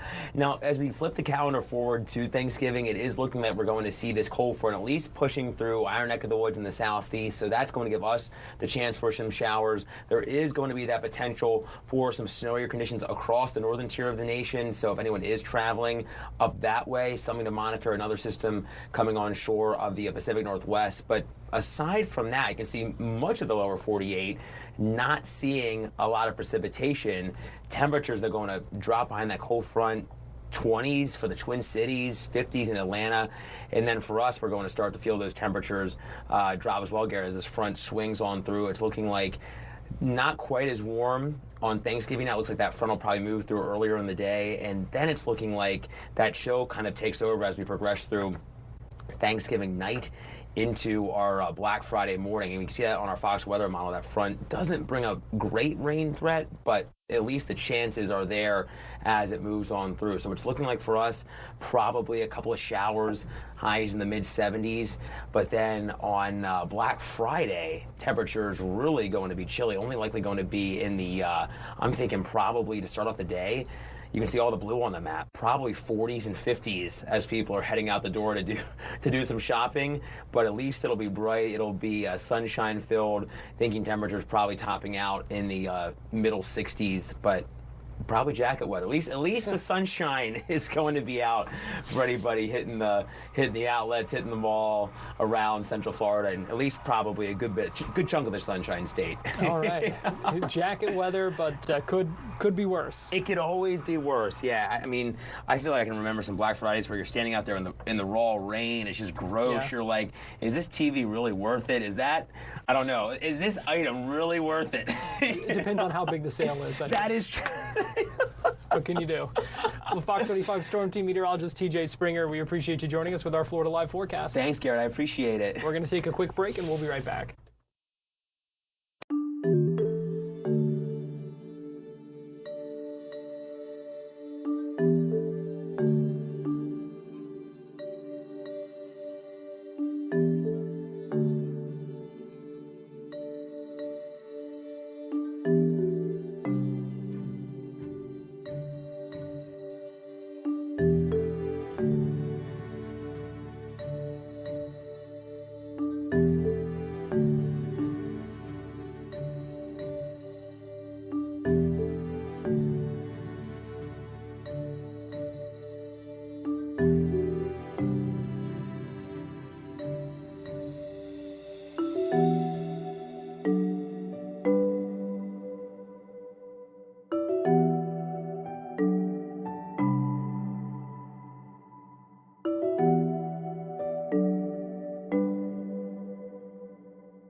Welcome back into Florida Live. I want to get you live to this news conference going on right now at Newark Liberty International Airport. This is U.S. Transportation Secretary Sean Duffy speaking about Thanksgiving travel. I think it's going to be the busiest Thanksgiving travel period on record, but he's encouraging folks. They expect solid staffing when it comes to air traffic control towers. They also expect tomorrow to be the busiest day for travel. Let's go ahead and listen in live. Members and senators, to look at what the FAA needs to build this system the right way that Americans can be proud of and send that money to us. And a lot of us have talked about politics, and there's a lot of blame that's sent one way or the other. This is an issue that everybody agrees on. It's not Republican, it's not Democrat, it's not conservative, it's not liberal. Everybody agrees that we need the money to make sure we have the best-in-class air traffic control system. And so I would encourage the Congress to get to work and find that money, and I know when they do, the president's going to sign that bill. But I bring that up because if we want to have less stories about delays and shutdowns, let's actually do the work to fix the system that oftentimes is causing those delays and those cancellations, and that is building a brand new system, and we can't do it again without Congress's help. I do want to pass it off to our administrator, who has done an absolutely fantastic job at the FAA, working massive hours with his team as we were navigating the risks in the airspace during the shutdown. And he's hit the ground running. He was confirmed this summer, but I couldn't ask for a better teammate and partner as we've gone through this process. I'm going to give you Brian Bedford, Administrator of the FAA. Thank you, Secretary Duffy, and good afternoon, everyone. Thanks for joining us today. Well, as the Secretary's already pointed out, it's going to be a busy week for us. The airlines, the travel sector in general, airports, TSA, FAA especially. For us, this week is our Super Bowl. And I'm here to tell you we've got a great plan. We're past the lapse. Controllers are back at work. They're excited to be back on the job. They're excited to be compensated to be back on the job. So we're all thrilled that we're happy to tell you we've got a great plan. The Secretary mentioned there's some weather in the forecast, but please be confident that the folks in the towers and in the TRACONs and the en route centers, they have a great plan, lots of different strategies we run to manage traffic safely and efficiently in all conditions. So again, we're very happy to be back. We're looking forward to an extraordinarily successful week of travel for the literally tens of millions of Americans that will be flying this week. Safety, of course, is our top priority, and every decision we make is built off of that foundation. And I just want to assure the traveling public that we're ready and we're able to get the job done. So again, please know you should fly with confidence. Of course, I would tell everybody to, use some common sense, right? We want to make sure that you're consulting with the TSA website, that you're packing smartly. You don't have to bring everything with you, right? So pack so that you can get efficiently through the airport security. Want to encourage folks to come early. It will be busy, so the earlier you get there, the less stress that you're going to have. And of course, we hope we have everyone treating one another with respect. So follow the golden rule. I will tell you, however, that we will not hesitate to utilize our enforcement authorities if anyone is causing any problems in the airport or on aircraft. So any intimidation, any threats, any misbehaving on board aircraft, not listening to the pilots or the flight attendants, that will be pursued vigorously through my office. So again, I want to wish everybody a great Thanksgiving holiday. Fly with confidence. We look forward to serving you this week. Thanks so much. We'll take your questions in a second. Just want to reiterate, if you're, I fly a lot and I've had delays. I've had cancellations like many of you. But if you are delayed or you're canceled, know that it comes from a place of your safety in mind. If it's weather, if it's mechanical, if it's air traffic control, staffing issues, those are the factors that are considered as those decisions are being made. And again, it's strictly based on safety. And again, we want you to get to where you're going, and so safety is paramount. The administrator mentioned civility. Some of you might have noticed that we've launched a civility campaign. And I think it's important as we travel that we think about not just ourselves, not just our families, but we think about those who are around us. And we call our better angels in a busy time, and again, the airports are going to be packed. TSA lines may be a little longer.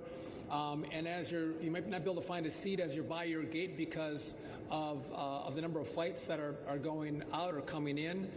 But I think we have to think about, how do we do a better job? How do we, maintain maybe some of that frustration we have as we travel this Thanksgiving season? Maybe we should say please and thank you to our pilots and to our flight attendants. I think, again, I call this just maybe dressing with some respect. Whether it's a pair of jeans and a decent shirt, I would encourage people to maybe dress a little better, which encourages us to maybe behave a little better. Let's try not to wear slippers and pajamas as we come to the airport. I think that's positive. If we can help someone as we're getting on the aircraft that might need some help putting their bag in the overhead bin, and you're a little stronger, a little buffer, you've been lifting, stand up and offer to grab that bag and put it up for someone who's having a more difficult time. Common courtesy and civility, I think, is going to work well. And I'd ask you to please be patient with our TSA and our gate agents.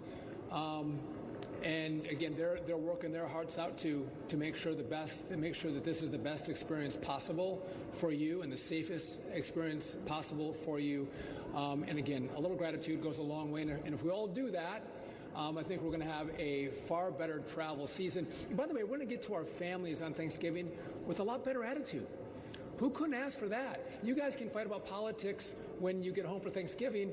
Let's have this be the pre-run that is politic-free and very friendly, with please and thank yous and a lot of gratitude for all the work that happens to get you to your final destination. With that, we're happy to take some questions if you have some for us.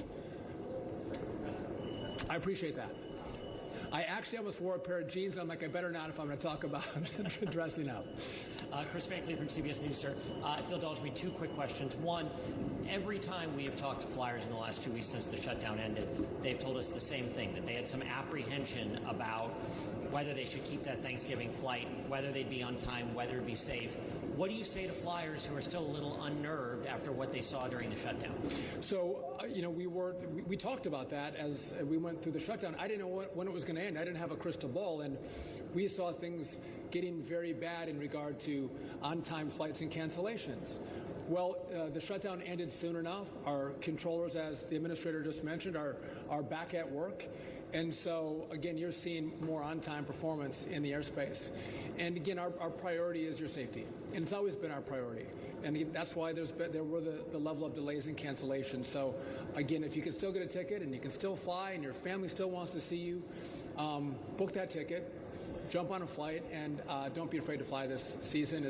Again, I can't control the weather. I can't control the mechanics of an airplane, but things look good from the air traffic control side. We are back to staffing levels that we had before the shutdown, I believe. So, and on the subject of air traffic,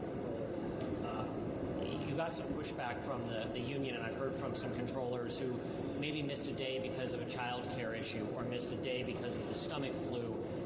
For the folks that were there, working 5 days or 6-day weeks for the bulk of it, but maybe missed a day here or there, is there something you can do to recognize those? I've said that there were some that were consistently out, and for the most part, everybody else did the best they could. I think, the administrator and I have been very grateful through the course of the shutdown and recognizing some of the difficult circumstances our controllers were going through. And we talked about that quite a bit and recognized it. But, we have to look and say, where's the cutoff? And if you got 100% on your test, you get the sticker that's a scratch and sniff sticker from the administration. Again, I know some people are not, pleased with where the cutoff was, but to be clear with regard to our air traffic controllers, even those who had unique circumstances come up, maybe they would have been there, but for they got sick or a child got sick. All of them received full pay. Even the ones that didn't show up as much as they should have. Everybody got paid for every single day they would have worked, even though they didn't work. So there is a benefit that comes, but this is the above and beyond. $10,000 is a big paycheck, and again, who should get that? I think the ones that had the peer record, and that's the decision that we made. And I think in the future, a lot of controllers would think, hey. there could be a reward when I show up. And I'm going to do all I can to be there every single day to serve the American people. And I know that I'll get paid at one point, but if I have a perfect attendance record, there could be a reward at the end of that rainbow. You want to add anything to that? Transportation Secretary Sean Duffy asked about the bonuses there, but saying they do expect solid staffing for the FAA. I want to give you a little bit of breaking news here on Florida Live this afternoon. We are learning of some changes to NASA's contract with Boeing. This in the aftermath of what happened with Starliner and the numerous issues that had with Butch Wilmore and Sonny Williams last year. And their trip to the ISS, a number of delays, a delayed return home.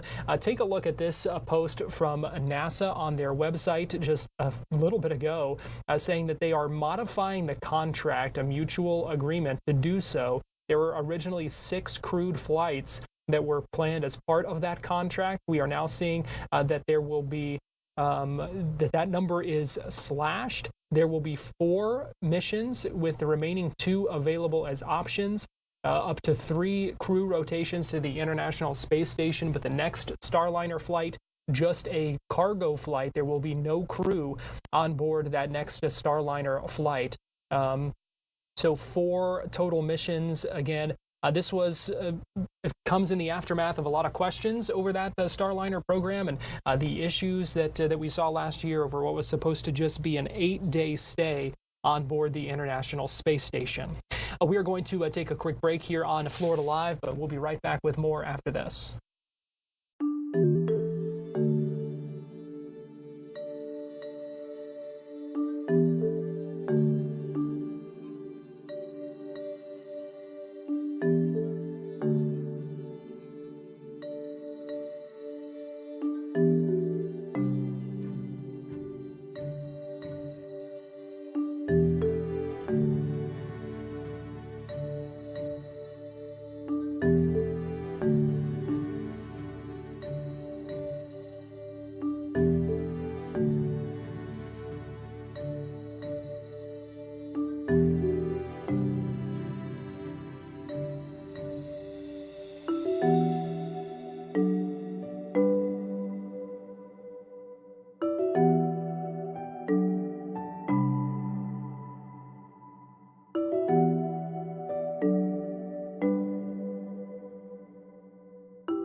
Welcome back into Florida Live. Garrett Wymer here, and thanks for joining us on this Monday afternoon, live on Fox Local, YouTube, and on Fox 35 TV. I want to get you live now to this virtual hearing being held. This is the injunction hearing about the fate of the Florida black bear hunt. Bear Warriors United has filed a lawsuit against the Florida Fish and Wildlife Conservation Commission. They want to stop the bear hunt. And again, this is an injunction hearing that would essentially put it on pause while the rest of the case moves forward, because that bear hunt is scheduled to begin December 6th, which is just a little over, a couple of weeks away now at this point.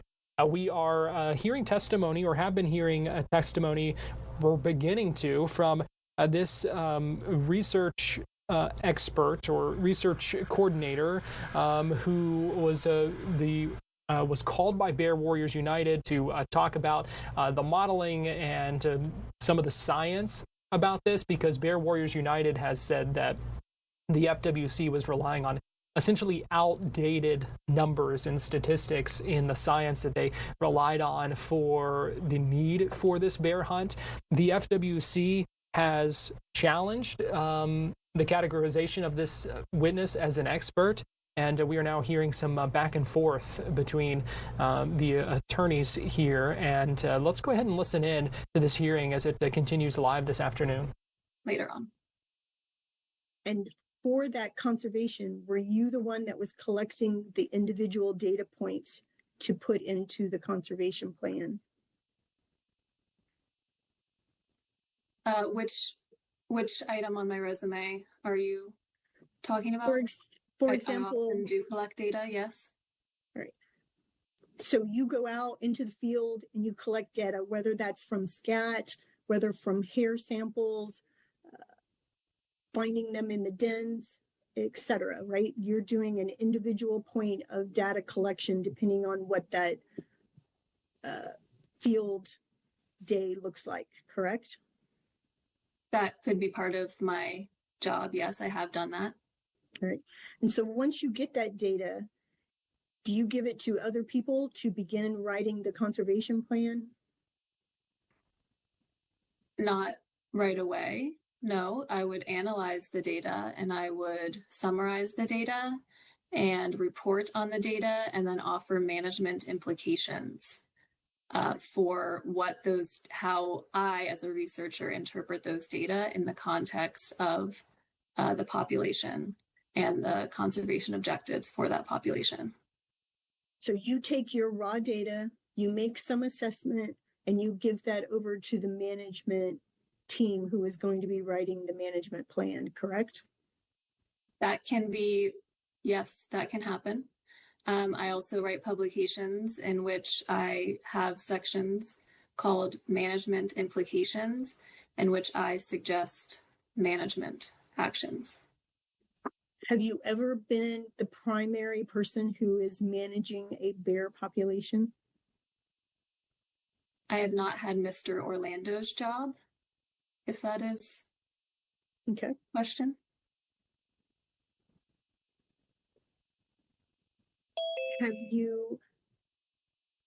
So you have no background in rulemaking, you have very limited background in management because you're doing the raw data collection and doing the analysis of that. Is that correct? I would just reiterate that ecology is an interdisciplinary subject, and ecologists are trained in conservation and management and data collection and modeling and social context and all of these things, because it is a very complicated subject. And both managers at a wildlife agency and the researchers that they work with understand each other's roles and work together to manage populations. So I guess I would not agree that I don't have knowledge of management. Right. But you admit that you've never been in the management role. I specialize more in the research and population modeling. Your Honor, at this point, we would object to her qualifications as, I believe Mr. Krapp said it, conservationist, being able to speak to bear management, as she does not have enough experience, and to do that by her own admission, she's basically collecting the data and making the analysis and turning that over to the management team. As to the fact that she is a wildlife biologist, we do not doubt that she is a wildlife biology. I think any expert opinion that she needs to be providing, if the court accepts her, is to just that, is to the biology of bears. Okay, Mr. Flores, anything you wanted to add? Your Honor, if I may, I believe Ms. Doran Myers mentioned the term applied research that in understanding Ms. Doran Myers, if it's correct, that you assisted in management goals. Is that correct? While I was at FWC. Okay, we'll go with FWC. And then did you also assist in any other management plans? I provide my main role throughout my CV has been providing information for managers to best conserve and manage wildlife populations. So managers would come to somebody like me, an applied ecologist, and they would explain their information need, and then I would go collect data and fill that information need for them and work with them as a team to manage populations with the best information available. So what would be a fair statement to say that you assisted in management goals, but you did not set management decisions or direction? I would say that any conservation plan, any management plan is a team effort. I don't know of like one singular person in any agency that would be the one person setting management goals. The attorney's still kind of going back and forth with this witness who Bear Warriors United had tried to introduce as an expert, but the FWC challenged that, so they are still working through that process, and we will see what the judge ends up deciding whether they can be considered an expert witness in this hearing. Again, an injunction hearing for the black bear hunt. I do want to play for you from just a moments ago as we heard some of the opening statement from the FWC. Essentially, their argument is that the court doesn't have the jurisdiction to overrule the FWC when it comes to hunting regulations. This is Rhonda Parnell, the attorney representing FWC in this hearing. You saw her just a moment ago, but I want to play for you just a portion of her opening statement and the FWC's argument in this. This has already been decided multiple times in multiple courts.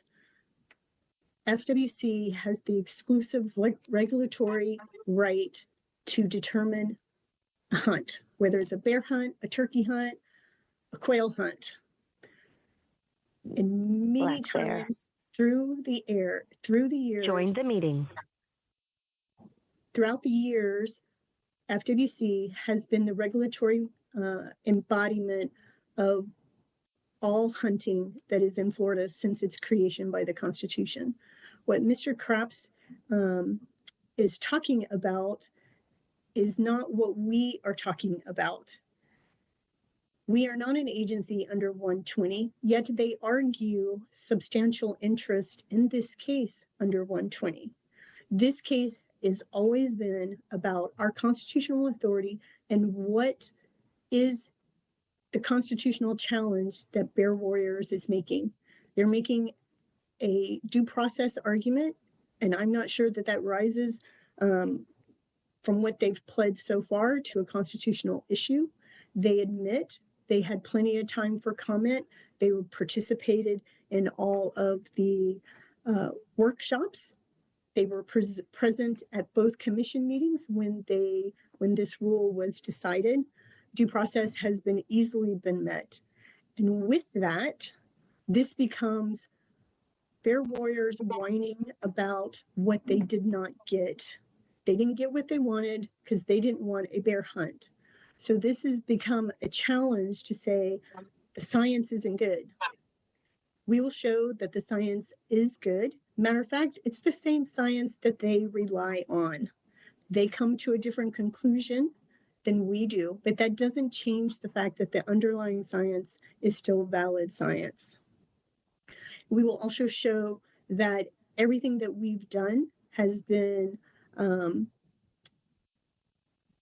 processed with the utmost respect for the due process of all of the stakeholders that are interested in a bear hunt. This case has no chance of success on the merits. There is no irreparable harm if this hunt goes through. There is no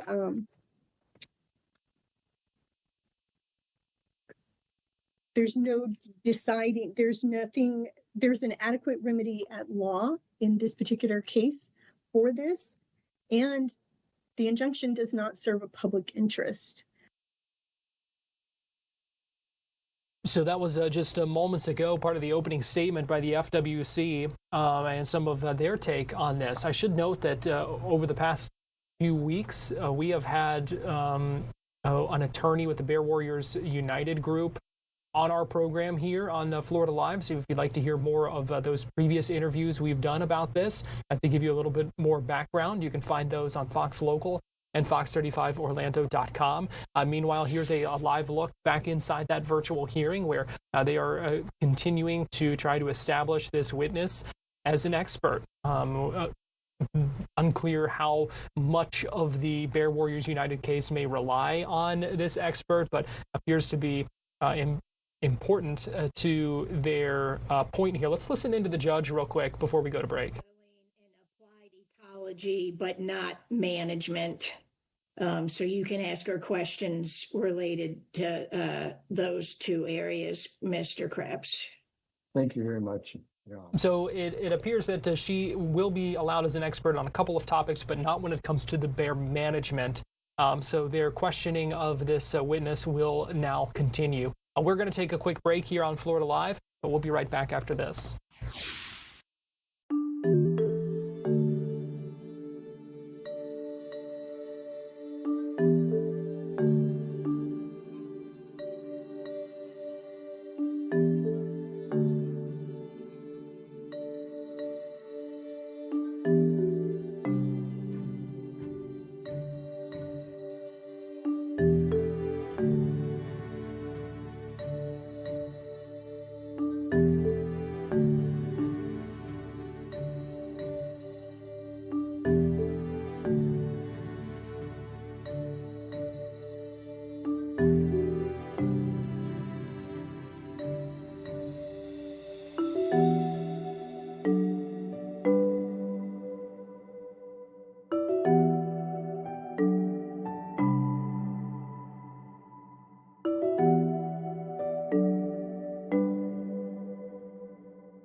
Live look right now at this virtual hearing regarding the FWC black bear hunt and the group that is looking for an injunction and trying to stop it. We've been listening in on that during the commercial break, and the FWC challenging more of the testimony from that expert witness. So we'll continue keeping an eye on that this afternoon, but as that hearing continues, started around 2 o'clock, unclear how long it might go. I want to talk a little sports here because there are a lot of questions now about what happens with the Tampa Bay Buccaneers after their tough loss last night on national TV, and also Baker Mayfield, quarterback, getting hurt last night, re-aggravating that left shoulder sprain. on the last play of the first half. We heard earlier today from Todd Bowles, the Tampa Bay Buccaneers head coach, who spoke to reporters and gave an update on where things stand with Baker and also with backup quarterback Teddy Bridgewater. I guess the word is Baker will have his MRI not too long from now. What's the preliminary thought? We've heard like maybe an AC joint sprain. Do you know anything beyond what you knew last night? No, that's the preliminary thought right now, and he'll have it this afternoon, then we'll reassess it then. Is that an injury that a quarterback can play with on his non-throwing shoulder? I'm not sure yet. Is it a matter of weeks, games, a couple of weeks, or is that too early to tell? Too early to tell. We'll wait for the MRI, and when we come back, we'll assess everything then. What's the process? Like he goes into the tent, right? He gets injured. Doctors examine him. Do they say that he's good to go, or does he? I heard you say last night that he said he felt he could go. There's got to be a bigger standard than that, though, right? Yeah, there's got to be a bigger standard than that. I mean, when he goes out, he's obviously really hurt because he's a tough guy. When he went in the tent, and you can see it on his face when he came off the field, and you kind of knew something happened right there. But who decides that he's okay to go back in the game, I guess? Oh, the doctors decide and have something to do with it. He has a say-so, but more or less the pain thing and what he can do kind of tells the whole story, so he really doesn't have that kind of say-so. The final play of the half there with the Hail Mary, can you take us through the thought process there? Is that really a risk-reward thing? You know, you're down 31-7. Hindsight, were you better off just getting into halftime and regrouping? I was trying to get a free shot, trying to waste the 3 seconds. It was either a foul ball or a Hail Mary. Either way, I mean, he was untouched when he threw the football. He just fell on his right shoulder, which his injury shoulder is his left shoulder. It's unfortunate, so obviously he was holding the pain in for a couple plays. Still waiting for those results, and obviously you said you'd assess, but what do you put the confidence level that he'll be able to go this coming Sunday? I'll wait for the MRIs again, and then I'll make all of my assessments then. Waiting for the results of that MRI scheduled to happen this afternoon. Just a few more minutes with you here on Florida Live, but I do want to get you back to this hearing going on about the black bear hunt. They're starting to dive into some of the data and some of the reports, I believe, as well. So let's go ahead and listen in for another couple of minutes here as this Bear Warriors United group trying to make their argument, and we will see what happens with this. In my report, I wanted to make sure that I was using the same definition of sustainability as the bear management plan as FWC uses. So I actually borrowed their definition and used it in my report just to keep our terms the same. And so we would both define it as a population or a subpopulation of bears that is healthy. And I would add healthy is a really vague term, but I would define that as, in this sense, as viable, so able to survive, able to sustain itself, and able to persist over the long term without frequent intensive management actions. And that an example of that might be translocations. That would be an intensive management action, moving one bear from one subpopulation to another subpopulation in order to sustain a population of bears. Okay. And I want to show you what is a part of your report here on the bear management units. Use map. Yes. Okay. And your review concerning the different bear management units, did you have an opinion concerning the bear populations of certain of these units, like the Chassahowitzka or the Osceola? As far as what their status is, or their trend, or what their trend is? Yeah, so I relied again on FWC data for this. I think those are two very important subpopulations to key in on here. if you read through my report, you will find that my conservation and scientific concerns about the modeling and about the application. This expert saying she does have some concerns about the modeling used in this. The Bear Warriors United has said they take issue as well with that data. Well, we are out of time here on Florida Live. We appreciate you joining us. We'll see you back here tomorrow.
Hi there. Happy Monday. Hopefully you're having a great day so far. Fox 35 Storm Team meteorologist TJ Springer here in the Storm Center for Fox 35 Weather Plus. Hopefully you had a wonderful weekend. It was a warm one. It was great to get outdoors. If you did, hopefully you had a great time. A lot of fun events going on across the area. Myself and Noah were just talking about Light Up Mount Dora. I know that's such a big event across the area and one that so many people travel out to. And of course, now the big story is Thanksgiving. I don't know about you. It's hard to believe that Thanksgiving is already here, or just about anyway.